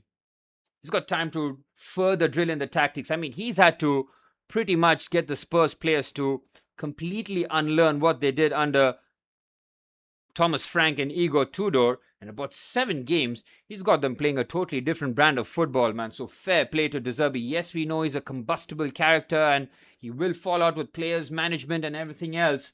But what he's doing and what he's capable of doing, if he's backed well and he gets the type of players that he actually likes and who can play on the front foot and play that lovely brand of football that he does get his team playing, Spurs are going to be a different proposition next season. And Xabi Alonso, well, get ready to start coaching, buddy. You're going to get a lot of time. Lots and lots of time. Well, guys, I'll be back in 5 minutes. Just give me 5 minutes. I'll have a quick bite to eat. I'm starving. I need to eat something. I need a bit of energy in the second half. It's been hard work watching Chelsea, and Sunderland are possibly going to put Chelsea to the sword in the second 45 minutes. And as it stands, Spurs are safe. Arsenal with a win. So is Manchester City. And unfortunately, Liverpool are going to play Champions League football next season as well. It's been pretty much the worst final game of the season from everything involved, especially from a Chelsea lens. Arsenal winning, Spurs surviving, Chelsea dropping a stinker, Manchester United winning. Ugh. The second goal was art. Who got the assist for that? Bruno Fernandes? We'll wait and see. I'll be back in 5 minutes, guys. Second half. Hopefully there'll be a bit more thrills and spills. It's been a bit of a dull 45 minutes in the Premier League in general. Spurs fans will not agree with that because they've seen their side take that all-important goal. Everton, very, very poor from them. We need more, Moisey. We need more from you guys in the second half. Couple of goals and an early second half goal will certainly change the complexion. Come on, Moisey. What do you got in store for us? Anyway, guys, be back in 5 minutes on the dot.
Well, we're just about a minute away from the start of the second half. Chelsea dropped an absolute shocker of a 45 minutes.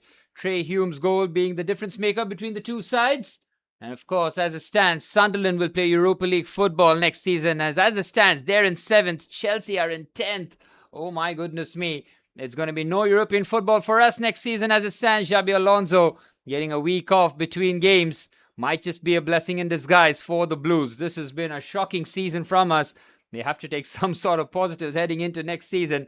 But from this season, we got very little taking forward here. It's been a disastrous 45 minutes. Well, in 45 minutes' time, we're going to say goodbyes to Andy Robertson, Mo Salah, Pep Guardiola. Well, Mo Salah and Pep Guardiola, two icons in the last 10 years in the Premier League. Pep looking to sign off with a victory. He'll end up with a domestic double. Of course, they'll be disappointed that they couldn't push Arsenal till the final game of the season. Of course, Arsenal resting their entire squad pretty much, playing with their B team, still 1-0 up. If you look at the Crystal Palace side, they've rested everyone as well. Of course, they're preparing for their possibly Oliver Glasner's, not possibly, definitely Oliver Glasner's last game as Crystal Palace coach, which will be that Conference League final up against Rayo Vallecano on Wednesday night. Well, Spurs got the goal courtesy of João Palhinha. A critical goal, which means that Spurs will be staving off relegation by the skin of their teeth in the final game of the season. Roberto De Zerbi, again with the Xabi Alonso treatment of getting one game a week, can be a very dangerous proposition next season. The Premier League next season will certainly look a lot more different. Enzo Maresca as Manchester City manager, Xabi Alonso as Chelsea boss, Michael Carrick getting the reins as permanent Manchester United manager. Arne Slot remains, Mikel Arteta remains, as we're all but set for the start of the second half here.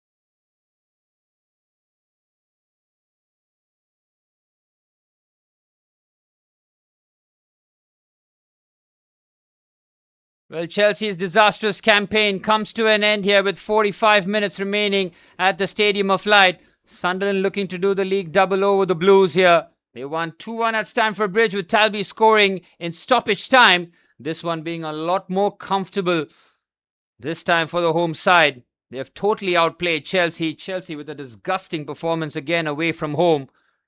Absolutely nothing to take forward. Is it possibly going to be the last 45 minutes as Enzo Fernandez as Chelsea player? We have to wait and see where the Argentine will end up next summer. Is the pull of Xabi Alonso enough for him to stay? We'll have to wait and see.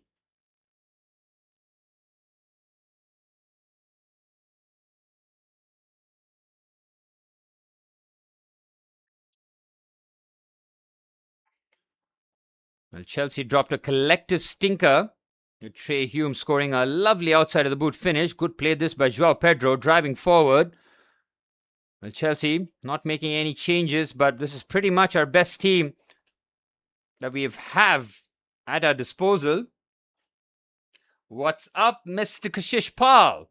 Of course, Chelsea are losing. Of course. Worst team ever.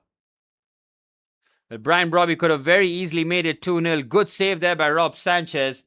The Arsenal boys have gathered here. Arsenal to lift the cup. Not cups, Kashish, just cup. One. Not the Champions League. No freaking way. Come on, PSG. The 30th of May, boys. I think that's going to be a 9:30 Indian time kickoff. Guys, better be there for the stream. We're waiting to see whether or not Arsenal end up with the league and the Champions League double here. Sunderland looking to put the pressure on here. Ooh, that's a foul there possibly by Ronaldo on Wesley Fofana. Thoughts on Mateus Fernandes? Well, Fernandes is definitely going to make a move from West Ham. It's just who's going to be one of the replacements. He's a good player, but I don't think he should be first choice for Manchester United next summer. If he's a handy backup, like your third choice midfielder, I think it's a great move. But if he's your only midfielder coming in, I think that is a bit underwhelming. Pedro Neto's ball into the box, almost found Mark Cucurella. It's a big jump, man, playing for a relegation side and then going to a team with expectations. Believe me, I know. You see the likes of Pedro Neto from Wolves to Chelsea, you understand why he should have just stayed at Wolves. But yeah, Fernandes, very good player, man. He should have scored against Arsenal. He should have scored against Arsenal. I mean, possibly Friday night, because Saturday is going to be Champions League final duties, and that's going to be work. No poker that night. Sunderland play through the Chelsea midfield with so much ease. Oh my goodness me. The Spurs are 45 minutes away from guaranteeing safety. João Paulinia's all-important goal right towards the end of the first half. The difference between the two sides, Everton, if there was ever a time to show up, this would be it. An early goal for David Moyes' side in the second half means that Chelsea might have a little bit too. Well, I mean, you not being there was a good luck charm for me. Even Niranjan's coming. He said he wants a session on the 20th of June or something like that. Somebody's going to have to miss out. Kashish, you make that decision. Oh, good play again by Sunderland on the right-hand side. Slightly overhead. There's a chance and it's surely 2-0. Has the ball gone out of play before that attack? We'll have to wait and see. But it looks like Sunderland have got the second goal. Last touch might have come off Malo Gusto. Chelsea's horrific game at the Stadium of Light continues. Absolutely shocking. Well, Brian Brobby should have scored early into the second half. And look at the Sunderland fans. They have broken through the barricade. It is absolute pandemonium here. Malo Gusto, the last touch came off him by the looks of it. We'll have to see whether or not the ball went out of play before the cross was played into the box. Again, Chelsea almost in no mood to defend here. Oh, it's been absolutely horrific. Let's have a look here. Again, the way that they just play through the center is so easy. Robbie holds the ball against Levi Colville on the right-hand side where the run was continued. Oh, yes, it's very much a goal. Malo Gusto, that is terrible. Oh, my goodness me. What are you doing there, Malo? Why are you sticking a foot out? Let that go. It's going out for a goal kick. Instead, he decides to put his foot out. It is a shocking bit of defending. Sunderland are 2-0 to the good. And Chelsea are going to finish 10th.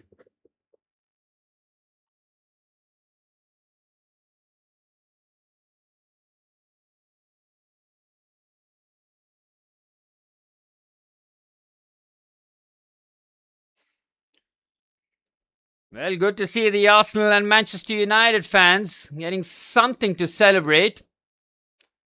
Arsenal are 2-0 up. Manchester United are 3-0 up against Brighton away. And now Sunderland 2-0 to the good, courtesy of Malo Gusto own goal.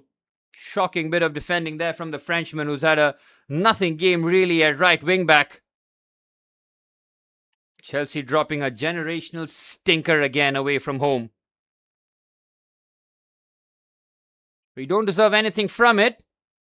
And it's very much materializing. Look at Pedro Neto, man. How is this guy a Premier League winger on the left-hand side? Again, Sunderland putting us under so much pressure. Going for the strike, and that should have been 3-0. Sunderland all over Chelsea.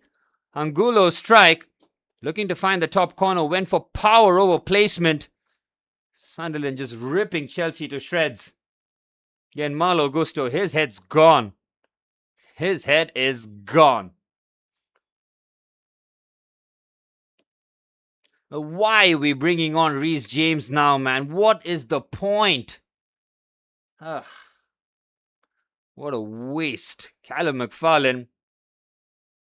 Back to the academy, you pop off. James replacing Jarell Hato. I mean, what kind of a substitution is that? Does James play centre back now? Kukureya's left-sided centre-half? I have no idea what McFarlane has got planned here. It's been disgraceful from Chelsea. Absolutely disgraceful. Slapping Brighton away from home is certainly a very good performance. Michael Carrick ending his campaign off on a banger. Well, next season for Carrick is the real test. When the pressure is on, lights will shine a bit brighter at Old Trafford. Here's Kukureya on the left-hand side. Clip ball in to nobody. Terrible. Wingbacks have been disgusting today. Looks like James is going to be playing in midfield for Chelsea. Which teams are going to be in the race for the title next season? I mean, I want to say City, but it's going to be very interesting how Manchester City respond with Pep Guardiola leaving. It's not going to be straightforward. City need to have a perfect transfer window. I mean, City keeps spending big money every window. It doesn't matter if it's January or in the summer. So it's going to be interesting to see how they turn out. United in the race? I'll have to see it to believe it. I mean, let's not forget, United finished 15th last season. Then they jumped to 3rd. We're battering Brighton for you. You'd rather finish 10th. Again, what is the point for Chelsea? Europa League? Conference League? Rather no European football, man. Fofana has picked up a yellow card. He's been pretty shocking. Chelsea need a complete revamp, man. Number of signings is going to take for Chelsea to be competitive. Our wings need to be changed. Wingbacks, if Xabi Alonso is going to be playing with wingbacks, we'll need a couple of those. Definitely a centre-half. Maybe an improvement in the goalkeeping department. I don't expect Chelsea to do any of that. A good summer window changes everything for every club. Even from Arsenal's point of view, they cannot afford to stay still. They need to be active in the transfer window themselves here. Decent ball into the box, cleared away by Levi Colwill. In 10 minutes into the second half, it's been all Sunderland. I think Bruno stays this season. If Manchester United, there was ever a time for them to recoup some big money, this would be the season to sell Bruno, but there's no way in hell that they're going to sell Bruno Fernandes, especially after the season he's had. Here's Caicedo. West Ham almost scored. Well, we need Everton to score.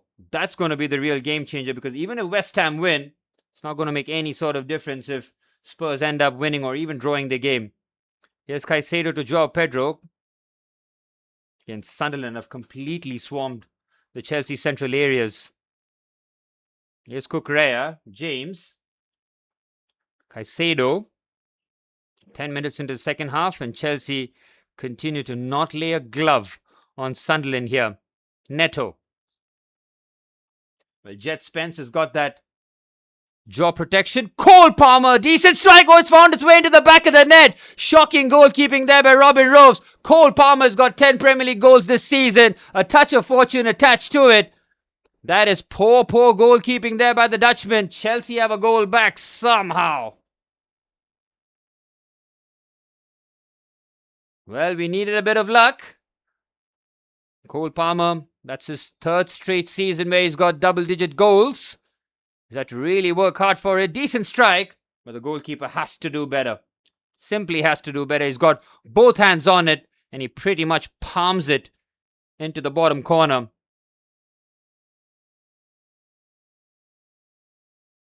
Well, Arsenal need to strengthen, that's for sure. Left wing, 100%. Centre defensive midfielder, you do need cover for Declan Rice. I mean, Mikel Arteta has played him till his energy levels were on red and way below that. So he's definitely needs somebody to take some of the load next season off him. Central attacking midfielder, I mean, you got Eberiche Eze. He's going to be first choice there. Martin Odegaard, if he stays, I don't see Arsenal making a change in the number 10 position. And striker, again, that's going to be interesting because we know how much Mikel Arteta absolutely loves Kai Havertz, and having spent 60 million on Victor Gyökeres, having scored, 12, 13 Premier League goals? Again, don't expect him to be binned out of the club either. So, striker choice, going to be interesting to see. Backup right back, I think Ben White, he's pretty much run his course. He's been played, again, way beyond his physical capabilities by Mikel Arteta. Urian Timber's expected to return again, fit and ready. Maybe Mosquera becomes the second choice right back. Again, from a centre-half position's point of view, I think Arsenal are fine because I'm pretty sure they're going to end up exercising the buy option on Piero Hincapié, which means the left-back / left-sided centre-half position is going to be pretty much locked up.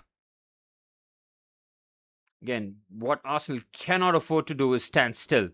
You stand still against sides who are constantly making improvements. It's going to be difficult here. Sunderland, again, nearly catching out Rob Sanchez at the near post. Angulo's caused us so many problems down that left-hand side. Again, Chelsea's midfield, again, just getting bypassed with ease. Wesley Fofana woefully out of position. Well, Martinelli and Jesus. Again, Martinelli, again, difficult to get rid of him considering the wages he's on. I think he's on 200, 250k a week. Which team is going to spend that kind of wages on him on top of a transfer fee? So it's going to be very interesting to see how Mikel Arteta fine-tunes his title-winning squad. Come on, we need an Everton goal, man. We need an Everton goal. Here's Caicedo. Palmer. Heavy-ish pass, finding Pedro Neto. Chelsea needed something. We finally got that. With a touch of fortune, Neto's ball into the box is dog shit. He's got 0 IQ for a winger, man. He should be playing not even for a mid-table squad. Just be at the bottom. Wolves is perfect for him. Head down, run. That's the kind of winger he is. 50 million quid. Whew.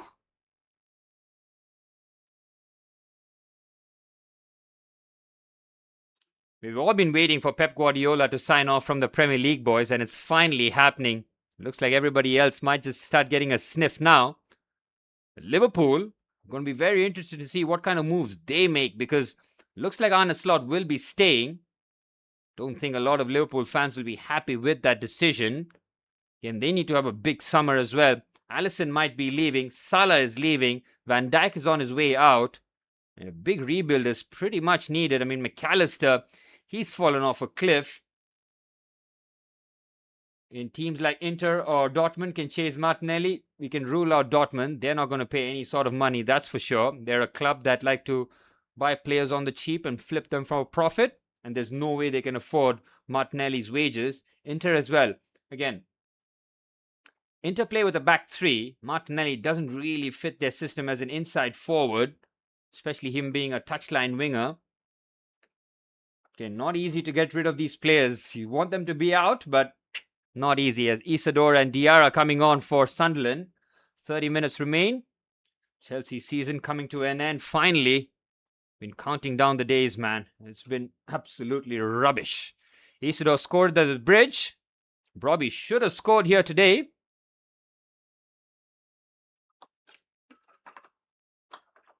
So what have we seen here today? We've seen Sunderland go 2-0 up. Chelsea pulling a goal back courtesy of Cole Palmer. Mistake from the goalkeeper. Bruno Fernandes getting his 21st assist, breaking the all-time Premier League assist record in the last game of the season. Spurs scoring courtesy of João Palhinha, which means that they've pretty much guaranteed their safety. They need Everton to, we need Everton to somehow turn things around. Well, someone's picking up a yellow card here. The Chelsea players swarming the official. There's going to be a red card here for Colville. If it's a red for Colville, if it's dangerous play, he's going to miss the first 3 games of next season. That is absolutely fantastic. Oh, for fuck's sake, he's picked up a red card, man. If that's violent conduct, that's 3 games that Levi Colville is off for.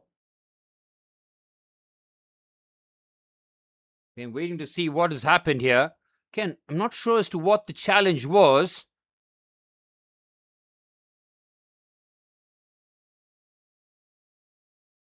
Let's have a look. Again, Chelsea not able to keep the ball on that occasion. Oh, it's not Levi Colwill, it's Wesley Fofana. He's so stupid, man. I mean, you can see there's a covering defender. There's Rob Sanchez there. You're on a yellow card and you still do that. Atrocious. Absolutely atrocious there from Wesley Fofana. Well, Chelsea down to 10. That's 8 red cards this season, mind you. 8 red cards in 38 Premier League games. Wesley Fofana straight down the tunnel. Hopefully that's the last time we see Wesley Fofana at the bridge. I mean, he's on 270 bags a week, man. Disgusting. Well, we can rule out Chelsea trying to do anything from here. It's going to be all Sunderland. Callum McFarlane. Hopefully that's the last time we see you at the sidelines as well. I mean, the fact that he's coached at the Etihad, Anfield, Wembley, disgusting. Not a serious institution, Chelsea Football Club.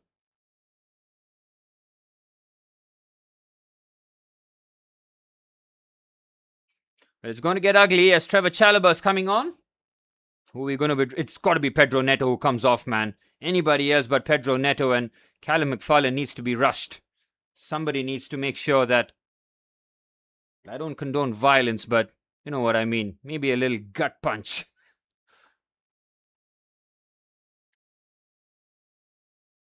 It's Granit Xhaka with the free kick. Floats it towards the far stick. Decent strike here. Surely has to be 3-1. Oh, somehow Chelsea smuggle it away. So lucky, man.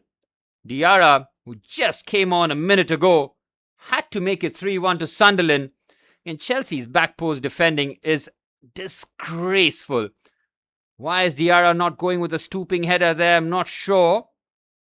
If he takes it first time, certainly a goal, but João Pedro helping out defensively. And yes, Pedro Neto's coming off. Hopefully, that's the last time we see Pedro Neto at Chelsea Football Club. Chelsea, I do not ask for much.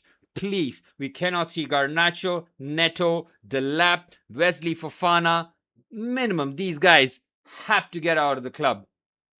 If you have any sort of ambitions of being a serious club next season, if you see these fools again, I'm out, man.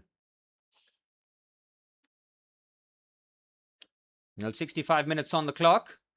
Confident Bassi, Chelsea are not winning, not even with 11 men, and now with 10, we're definitely not winning. So Michael Carrick stopped Danny Welbeck from scoring against United. He always scores against Manchester United, doesn't he? Really is. We've messed up Brighton's Europe hopes with some champagne footy for no reason. Well, he has to prove himself now that he is the permanent manager. The bright lights will definitely be on focus for him, that's for sure. If Xhaka was at Arsenal, I think he still makes our starting 11, Rice and Xhaka. Yep. I mean, it was such a strange decision to see him go from Arsenal to Bayer Leverkusen. But then, Xhaka ends up winning the Bundesliga with an unbeaten season under Xabi Alonso. So, he would say that he made the right call.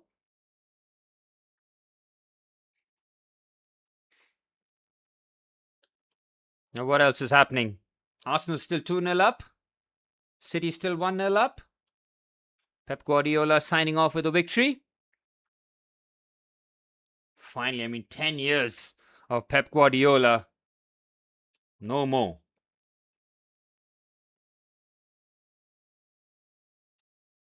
You keep it short. If Martinelli and Jesus are hard sells, what do you say about the likes of Garnacho and Liam Delap? Again, I'm not saying they're hard sells for Arsenal because they're not good players. It's because of their contracts. Even look at Gabriel Jesus. He's on 200 plus, 250 a week. Who's going to pay that for an injury-prone attacker? That's the thing. Now, you see the thing with Liam Delap is someone like Coventry or who are the other sides that have been promoted, they can easily take a punt at Liam Delap. He's not earning any sort of money at Chelsea. He might be on like 50, 60k, and Chelsea paid like 30 million quid for him. So even if Chelsea sell him for 20 million, it's not bad from Chelsea's point of view. So Delap is an easier sell than Martinelli. As crazy as that sounds, that's the economics of football. There you go, 300 or 350 for Jesus. Who the hell is going to pay that? And the fact that you guys are still paying that is crazy. You think someone in the ISL takes a punt on Delap? Can he handle the bright lights of Andheri Stadium? He can't. You saw in the previous game, right, against Spurs. He sees the ball going on top of him. He has no intentions of playing the ball, and he breaks Jet Spence's jaw. I mean, he's a thug. Absolute thug. Need to send his ass back to Ipswich, man. One Premier League goal, 30 million quid. Find me one negative article, please. Some of what for me, do it for me. Find me one negative article about Liam Delap this season. Not from a Chelsea fan, from one of the main outlets. You know what I mean? None. You will find none. White English privilege runs rife, and that's why Delap is a marketable commodity in the Premier League, man. As disgusting as that sounds, he just is. Everton are bringing on a triple substitution here. Tyreek George, Armstrong, and who's the other? No, Mikalenko started, so he's fine. Well, Spurs are half an hour away from guaranteeing Premier League safety. João Palhinha, as it stands, the match winner, who will go down in folklore. Scoring some big goals. As it stands, Bournemouth in 6th, Sunderland 7th, Brighton in 8th, Brentford in 9th, and Chelsea Football Club, my beloved Chelsea, an unserious institution, in 10th. That's a 12th place finish and a 10th place finish under Blue Co, Clear Lake Capital. Disgusting. But into the 70th minute, Enzo Fernandez picking up a yellow card. Needless foul there on Diarra. Again, he can have no complaints. Well, Tyreek George, I think he's on loan from Chelsea. Don't think Everton have exercised the right to purchase him.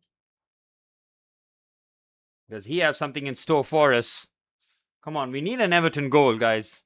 I think that's the only thing that'll cheer me up.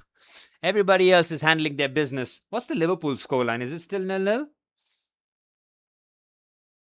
Xhaka's ball. What a pass that is by Xhaka. Onto the left-hand side.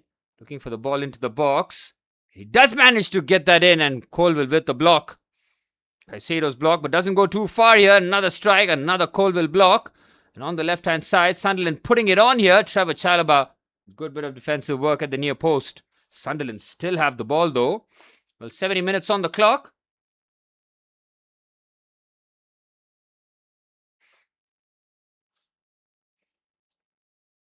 Decent players. Sunderland swarming the 10 men of Chelsea.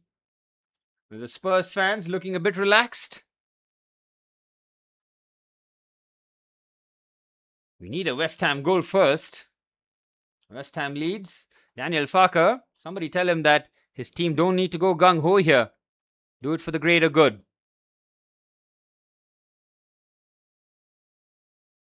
Free kick for Everton. It's a corner, I think, for Everton. Decent ball into the box. Cleared away.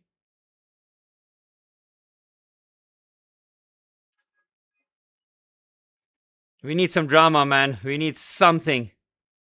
The Chelsea game is making me sick to my stomach. Still got 19 plus stoppage time. These guys should just walk off the pitch. Just take the 3-0 forfeit and fuck off. Think about next season. Garner with the throw-in. Come on, Everton. If there's ever a time to score, this would be it. Garner with a flat ball in. It's cleared away by Richarlison. Jet Spence does very well.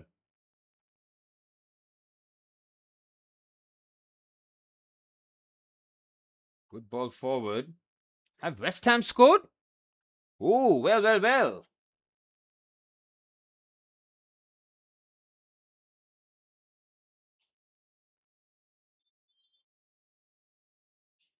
Valentin Castellanos has scored for West Ham. Come on, Everton. If there's ever a bit of motivation that you need, David Moyes, come on, again for your former side, do something. Fair play to him for making a double substitution. Everton score one here. This would be absolutely incredible. Oh, City losing 2-1 to Villa. How the hell is that happening? The Villa players are drunk, still hungover, and they've overturned the deficit at the Etihad Stadium. Is Pep Guardiola going to sign off as City boss with a loss? Well, finally, the Premier League has come to life. Come on, Everton. Please.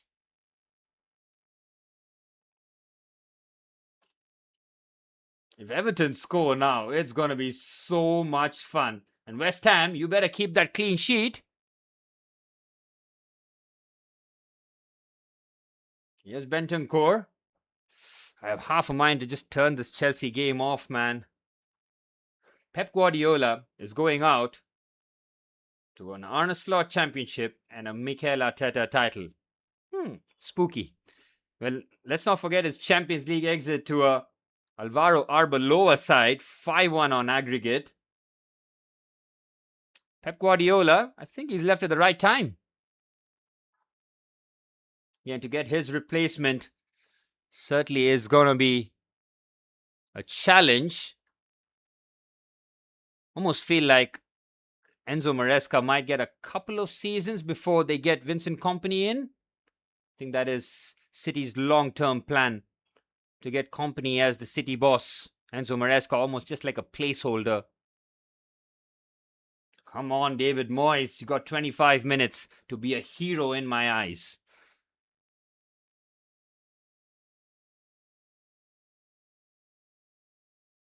Spurs have allowed this game to drift. Risky strategy. Joao Pedro getting muscled off the ball. He's had a pretty poor game again. Sunderland bypassed the Chelsea midfield with ease. Caicedo does well to win the ball back. Here's Malo Gusto, scored the own goal, which gave Sunderland that 2-0 advantage. Cole Palmer, lovely turn there from Cole.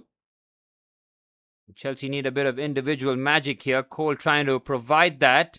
Wanted a corner, not going to get it. Malo Gusto keeps the attack going. Come on, we need some good old-fashioned David Moyes ball here. Just get those balls into the box. Make it as uncomfortable as possible for Spurs. Pep ain't Ferguson.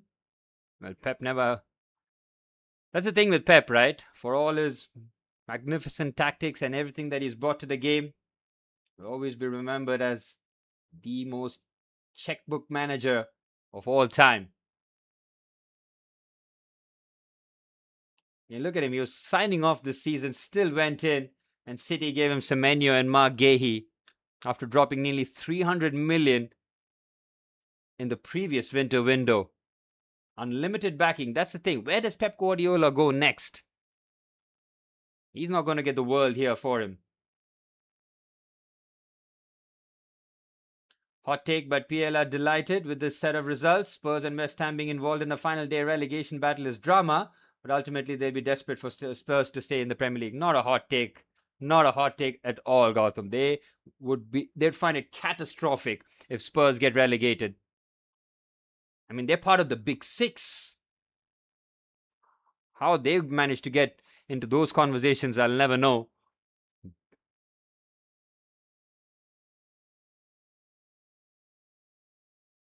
They certainly need Spurs to stay in the Premier League. They're going to do everything in their power, but Everton need to be a bit serious, man. Get a goal. Sunderland fans, absolutely delighted, and why not? They're going to be playing Europa League football next season. Regis Lebris's side, punching above their weight and then some. Chelsea looking to sign off their sad campaign with the hopes of trying to pinch a draw after Wesley Fofana picked up a second yellow card, showcasing zero IQ defensively. He's going to miss first game of the Premier League season next season, and hopefully we won't see him come next season. He's also on 270 bags a week. I mean, whew. If you guys have kids, put them in English academies immediately. Immediately. Even if you're a scrub, you're going to make generational wealth. Which other business allows you to have that kind of luxury? Caicedo and Palmer playing the 1-2. Palmer with the strike, well over. Decent bit of football there. Cole Palmer trying to sign off the campaign with decent goal there. Nice give and go there by Caicedo and Cole. Well, 20 minutes remain at the Tottenham Hotspur Stadium. Everton have not turned up. Sad, sad, sad. Looks like West Ham will be going down. Can't say it hasn't been coming though from West Ham's point of view. Again, they had like 40 or 50 million quid to spend in the January window, and look at the two signings they ended up getting, man. One of them is Castellanos, who's been, really? And who's the other guy? Some other NPC that they signed. I mean, they've been burning money at an alarming rate themselves. They're going to have a fire sale. Again, if there's one player that I'd possibly take from West Ham, it would be Diouf, the left back, the Senegalese left back. He's got an engine on him. He can cross the ball nicely. Very good defender. The set piece goals being the differentiator in both Spurs and West Ham games is rather fitting for the PL season. Spot on, man. We need a revamp in the Premier League season next season. It needs to have a 180. We need to see more footy, more football, more hoops. Set pieces, that's great. Need to see some liquid football again. Oh, there's a chance there in the top corner effort. Almost found that in. The Spurs are getting ready for Kolo Muani and Pape Sarr to come on. Conor Gallagher, I think looks like his race might be run. Again, the number of times Sunderland have just opened us up through the central areas, it's been so concerning to watch.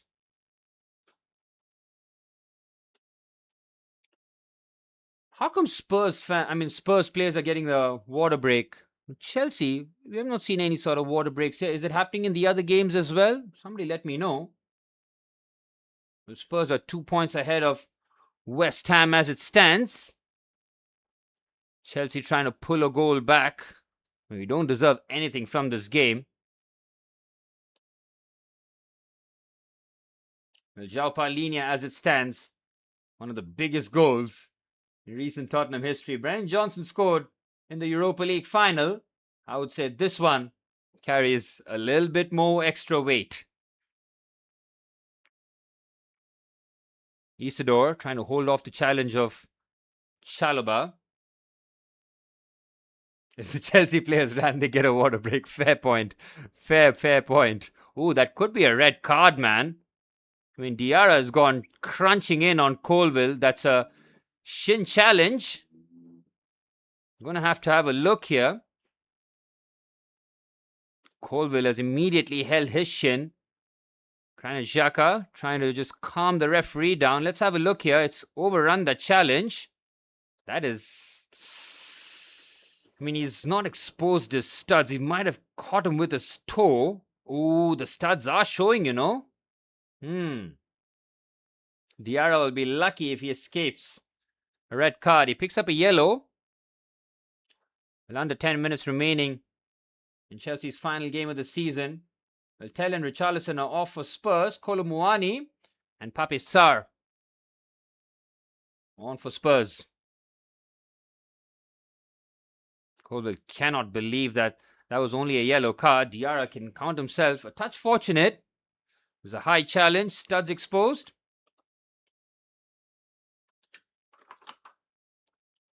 He's overrun it.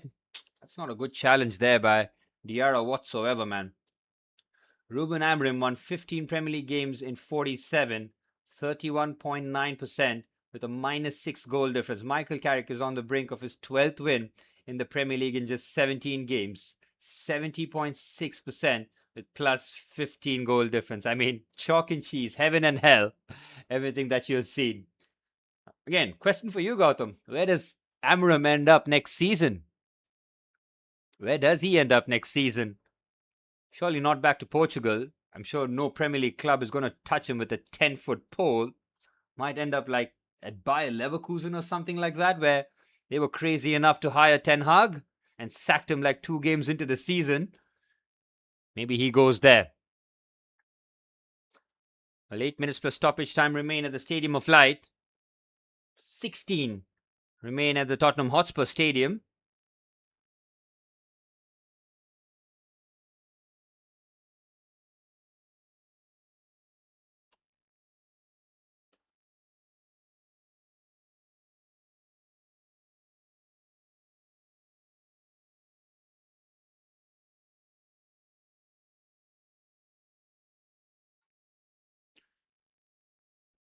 Well, West Ham are 2-0 up.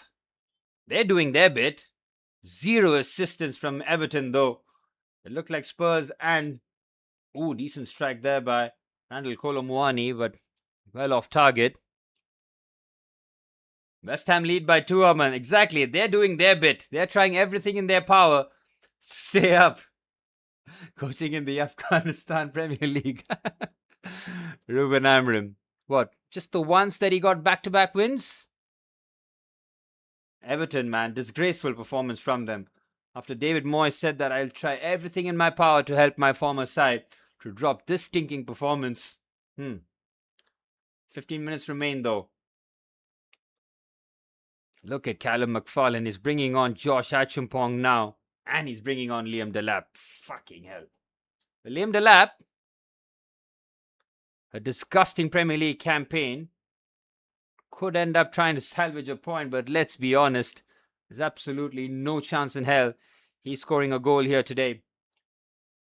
Well, Levi Colville, he's still struggling with that shin injury. Take him off, man. We don't need to risk him. What are we risking him for? Get him off the pitch. Have the summer off. And we'll see you next season, Levi.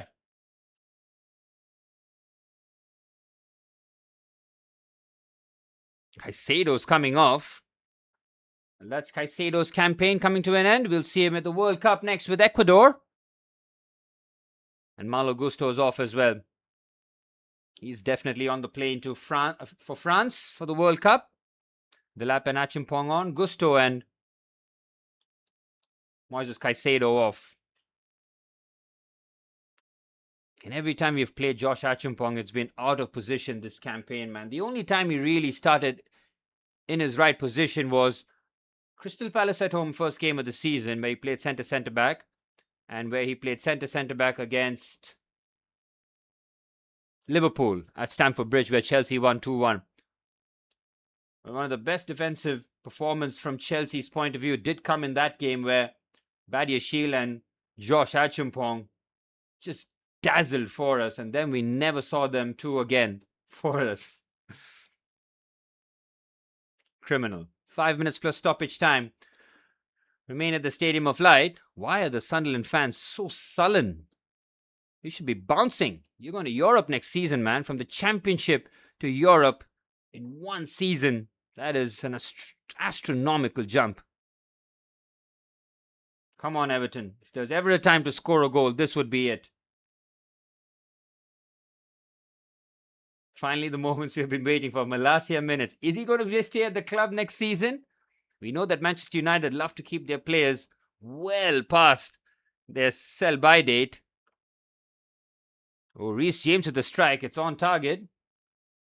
Apparently, United are scouting Achumpong. Chelsea are going to either loan or sell him. It's going to be an absolutely disgraceful move from Chelsea when whoever cops him, and you're going to get him cheap as well, man. 30 or 40 million quid kind of thing.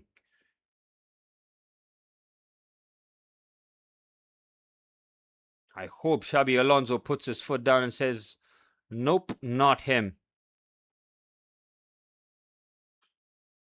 Levi Colville is still on the pitch.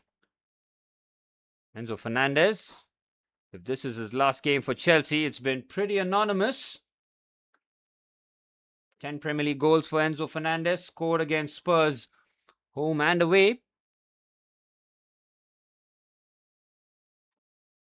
Scored at Anfield, scored at the Parc des Princes. Some big goals for Enzo this season, but ultimately in a campaign to forget. If Chelsea do end up moving on from Enzo Fernandez, that midfield partner for Caicedo, Chelsea have to get it right. Decent ball here, Colville. Still moving nicely though. With 3 minutes remain, as it stands, Chelsea finishing 10th. Everton, come on! Eric Burnham with a foul there on Rodrigo Bentancur. I trust you're scouting Bruno aside. A bit of hate, but I always try to keep it a buck, even with opposition players. Oh, there's a chance on the left-hand side. Nobody's calling him a scrub, by the way. Never said that, but I just don't put him in the best in the world category. It's not all absolutes. Jesus for Delap. Chelsea maybe replace Garnacho with Martinelli. Well, Arsenal keep buying from Chelsea, so I'm very, very interested to see who you guys are going to take from our squad. Pedro Neto, please. We'll give you Pedro Neto, Delap, and Garnacho. 50 million, all in. For you, brother, best price. You keep buying from Chelsea. I don't know what's there in the contract from an Arsenal point of view.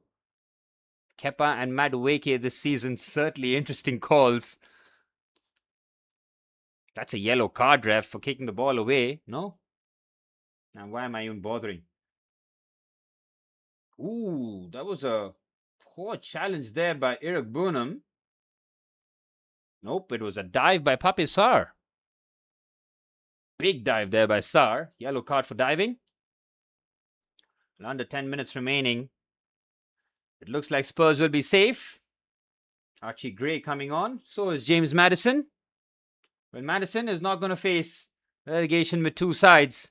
Or relegated with Leicester City. Would have been desperate not to be relegated for Spurs. Yes, he missed the bulk of the season, but still, that stays on your record. Conor Gallagher's off. A typical Conor Gallagher performance. Full of heart, running and cardio. It looks like Gallagher and Bentancur are both off for Tottenham Hotspur. 9 minutes plus stoppage time for Spurs to confirm their Premier League safety. Well, West Ham did their job. Unfortunately, Everton did not show up here today.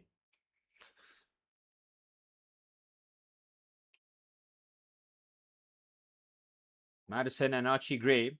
I mean, the fire sale Tottenham Hotspur would have had would have been absolutely crazy if they've gone down to the Championship. Maybe Reece James, we need a right back anyway. I don't want to swear on stream, and you're my good friend. Why would I do that? Keep his name out of your mouth. Could have been a foul there by Levi Colville. Isidore tries to bring that under control. Colville now striding forward with the ball. Enzo Fernandez. That's a terrible pass by Enzo. That could be his last pass for Chelsea. Oh, 10 minutes of stoppage time. This is punishment. Why? Where's he pulled out 10 minutes from? For what? Oh, Liam Delap here. Could he get his chance? Liam Delap. Oh. Oh, he's not a Premier League footballer, man. So fucking stupid. He's got no IQ. But where did they pull 10 minutes out of, man? Until Everton score, it's going to be comfortable for Spurs, man. They have to score. Come on, Ty. Pedro Porro celebrates that like he scores the goal. James Garner and Pape Sarr in the challenge. Pape Sarr catches him with the knee up to the head, but that was an accident.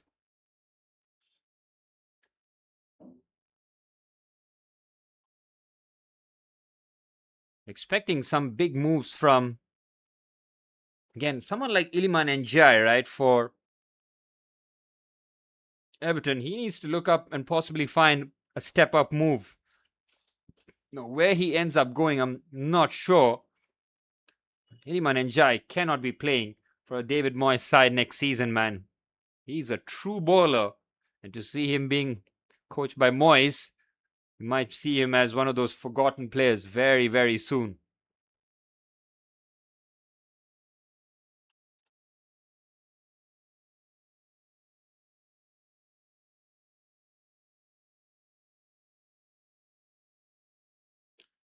Well, Palace have pulled the goal back.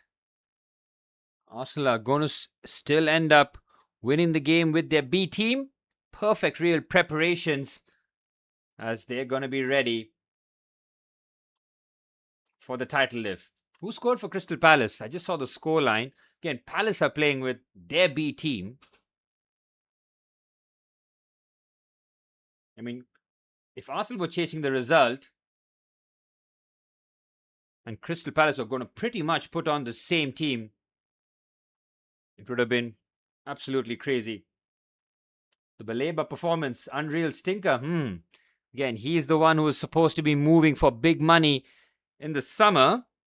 Manchester United, you guys were chasing him last summer with that late bid, which was looked like a PR move, really, from my point of view. But again, Baleba's a class player, but something's gone wrong this season for him. Enzo Fernandez finds Josh Achimpong. Chelsea looking for a corner. We're going to get it. Chelsea looking to end the campaign with a draw. This performance has not deserved anything, really. The only reason that we did score has become Robin Roves. Pulled off an absolute howler in goal.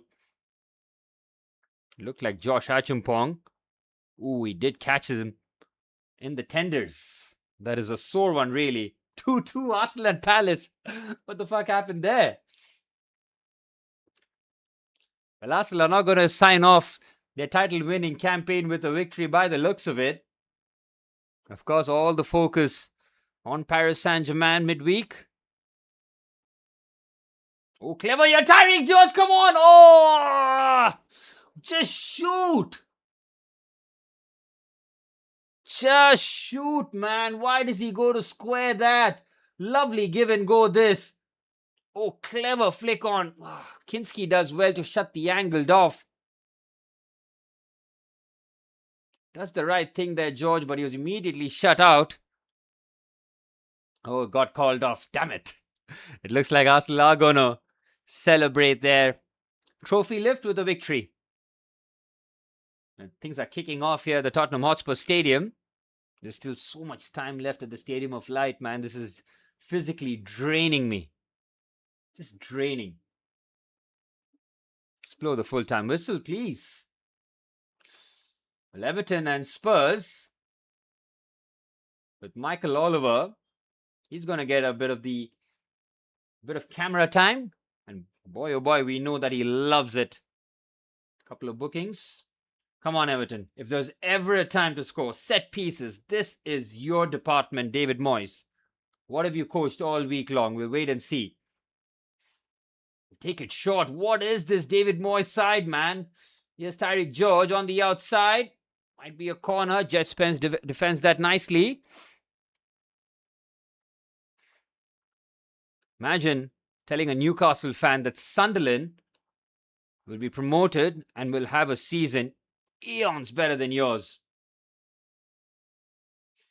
Arteta gonna win it, but Regis Lebris, you will not be forgotten. Spot on. They're gonna give it to Arteta. Yes, we all know that. But Andoni Iraola, Regis Lebris, incredible campaigns from their sides, man. Sunderland and even Brentford. I mean, so many of us had Brentford tipped as relegation, almost, certainties. Keith Andrews, respect, sir. He's got ego. Thiago scoring 20 Premier League goals. I'd like to see any other manager get that out of him. Here's a hot take. He's going to score 0 goals in the World Cup. Even a great manager like Carlo Ancelotti is going to find out the hard way. Well, 2 minutes remaining at the Tottenham Hotspur Stadium. Everton with a limp performance. With Sunderland doing the double over Chelsea. There was 2-1 at the bridge.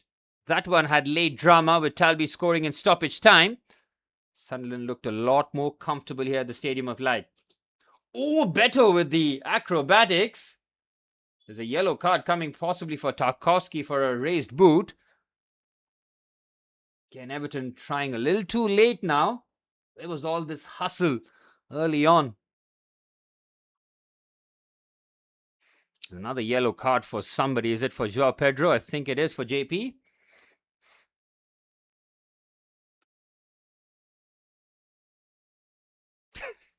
Just needlessly catches Robin Roves. It's just a frustrated challenge by the Brazilian. Got 0 service. Anonymous performance by Joao Pedro. The Spurs fans can start to rejoice. I think they're fine. They should be okay now. But it's 2 campaigns back to back. Well, they ended up 17th. Did they end up 17th under Postecoglou? and they end up 17th again this season. So they're also playing a very dangerous game there, Spurs. Almost feels like next season it just might happen. If you keep tempting fate, it's going to get you at some point. Maybe not next season, but Spurs are flirting with danger, man. They've somehow fallen ass backwards into a top manager in Roberto De Zerbi. Maybe, just maybe, it might be the turning point for Spurs.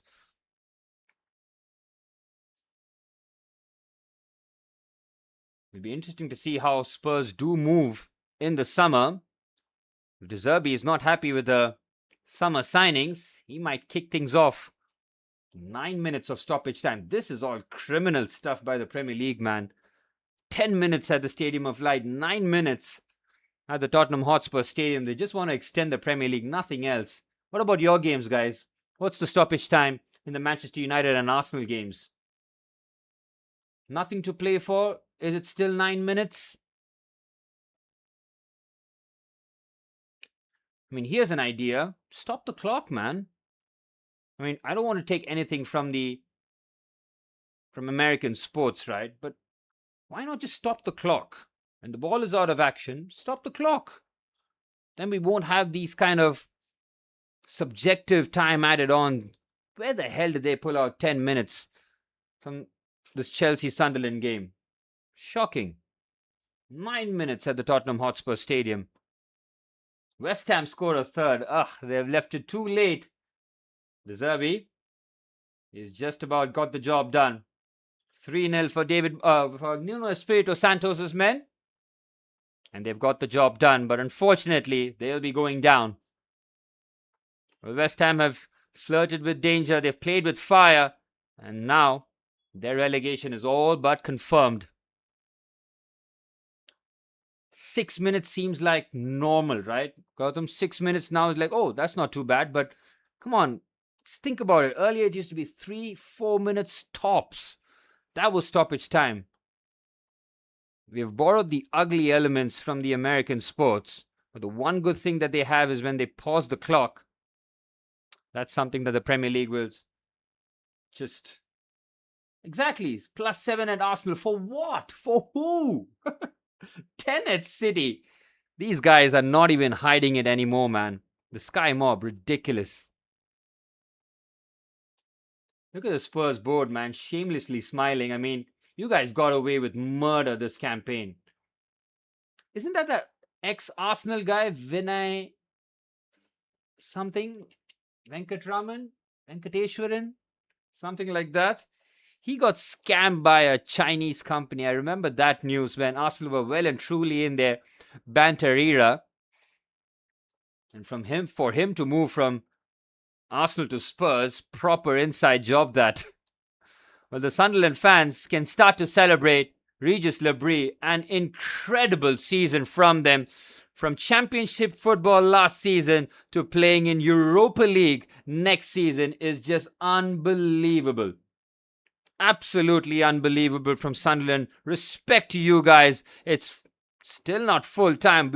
They're playing, it's 11 minutes now at the Stadium of Light. This is crazy, man. And the referee finally blows the full time whistle. Sunderland complete that. No, they still haven't. Look at this. Criminal. You guys had no stoppages. Don't know how they got 6 minutes. I'm telling you, man, they're just trying to find ways where the officials can start to influence the game a lot more. We're going the NBA route where the referees, the officials have so much power. And we're seeing the same in the Premier League as well. How the hell did they pull out 10 minutes, man? I'm fuming with that. Ken, they're still letting it continue. For what? For what? He's letting it continue, man. 102 minutes have been played. What the fuck are we watching here, man? They're not even trying to hide it, are they? That's when you know a regime is corrupt to its core. They're going to give Sunderland a corner as well. Who does this benefit? Let the Sunderland fans celebrate and let the Chelsea players just fuck off down the tunnel.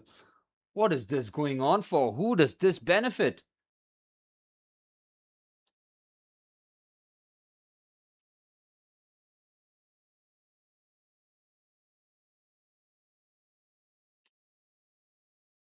Vinay Venkatesham? I mean, even the name sounds like a scam, doesn't it?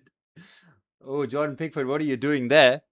The referee finally blows the full-time whistle at the Stadium of Light. Sunderland complete the league double over Chelsea. Sunderland will play Europa League football after finishing 7th. What an incredible managerial performance by Regis Lebris. His players following his tune. And they can celebrate from the Championship to Europe in a year's time. How quickly things can turn, having a much better season than Newcastle would have been. Objective 1 tick, but they have gone and excelled every single expectation. Brilliant from Sunderland. You can only applaud. Trey Hume got the opener, Malo Gusto with the own goal, Cole Palmer pulling a goal back. Wesley Fofana picked up a second yellow card, which means that Chelsea finished the campaign with 8 red cards throughout the 38-game period here. Disgraceful campaign from Chelsea. We'll have no European football for next season. That surely is going to be a blessing in disguise and a wake-up call to the Chelsea board. It is another disgraceful campaign that we have had. We finished 12th in their first campaign and now 10th a couple years later. This is going ugly. Absolutely ugly there. And Sunderland can celebrate. Roberto De Zerbi wants his players, his fans, to give it one final push. Why the hell am I watching the Sunderland celebrations here? Chelsea, you disgrace.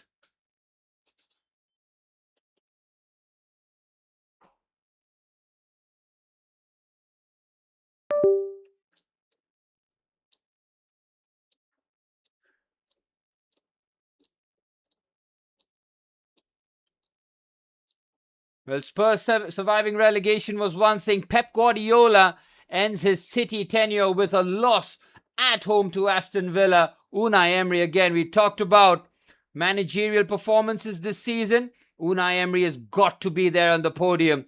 He qualified for Champions League via the league positions and then added a Europa League crown just for kicks, just for shits and giggles.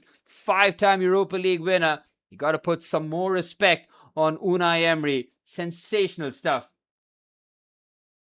The relegation battle, where was over when Everton decided not to turn up here. This is absolutely disgraceful from Everton. West Ham doing everything in their power. They got the 3 points. They got 3 goals as well with a 3-0 victory against Leeds United. But ultimately, they will fall short and will be in the Championship next season. And Spurs are not going to get relegated. They've got under 90 seconds and they will be safe. What kind of financial loss do we see for Chelsea due to this season? I mean, Chelsea's financial statement looks abhorrent. Shocking. Absolutely shocking indeed. I'll see you, Gotham. Thanks a lot for joining in. Exactly. The true European final will be midweek against Crystal Palace taking on Rayo Vallecano. We will be live for that, that's for sure. That's the main event. And then we'll cover the little old matter of the Champions League final 2 days after that one. Spurs will survive relegation. Arsenal will be champions. It's not going to be double delight, but Arsenal will have to take what gets for them. Oh, great strike there by Tyreek George. Nearly finds the top corner. Brilliant save by Kinski. That was arrowing in. Well, Kinski has made some huge saves over the last few weeks. This one might just top the chart. Brilliant there from Tyreek George. Miranda Manone, am I going to be live for every World Cup game? Well, first, India need to sort out their broadcasting rights. I have no idea if they're going to get the broadcast going. Considering the timings, it's going to be impossible for me to be live for every World Cup game, that's for sure. Well, the round of 16, quarterfinals, semis and finals, I will find a way to be live for it. But some of the group games, I'm not going to be bothered. If there's some big games in the groups, we'll try and figure out. But first, India need to find a way to get their broadcasting rights because they've got just under a month remaining here. Look at Everton, man, shamelessly putting it on right towards the end. Roberto De Zerbi is on his knees. See you, Aman. Thanks a lot for tuning in, my friend. Enjoy the trophy lift. It's been 22 years for you guys, and to see it with your own 2 eyes in 2026 will be a special, special moment.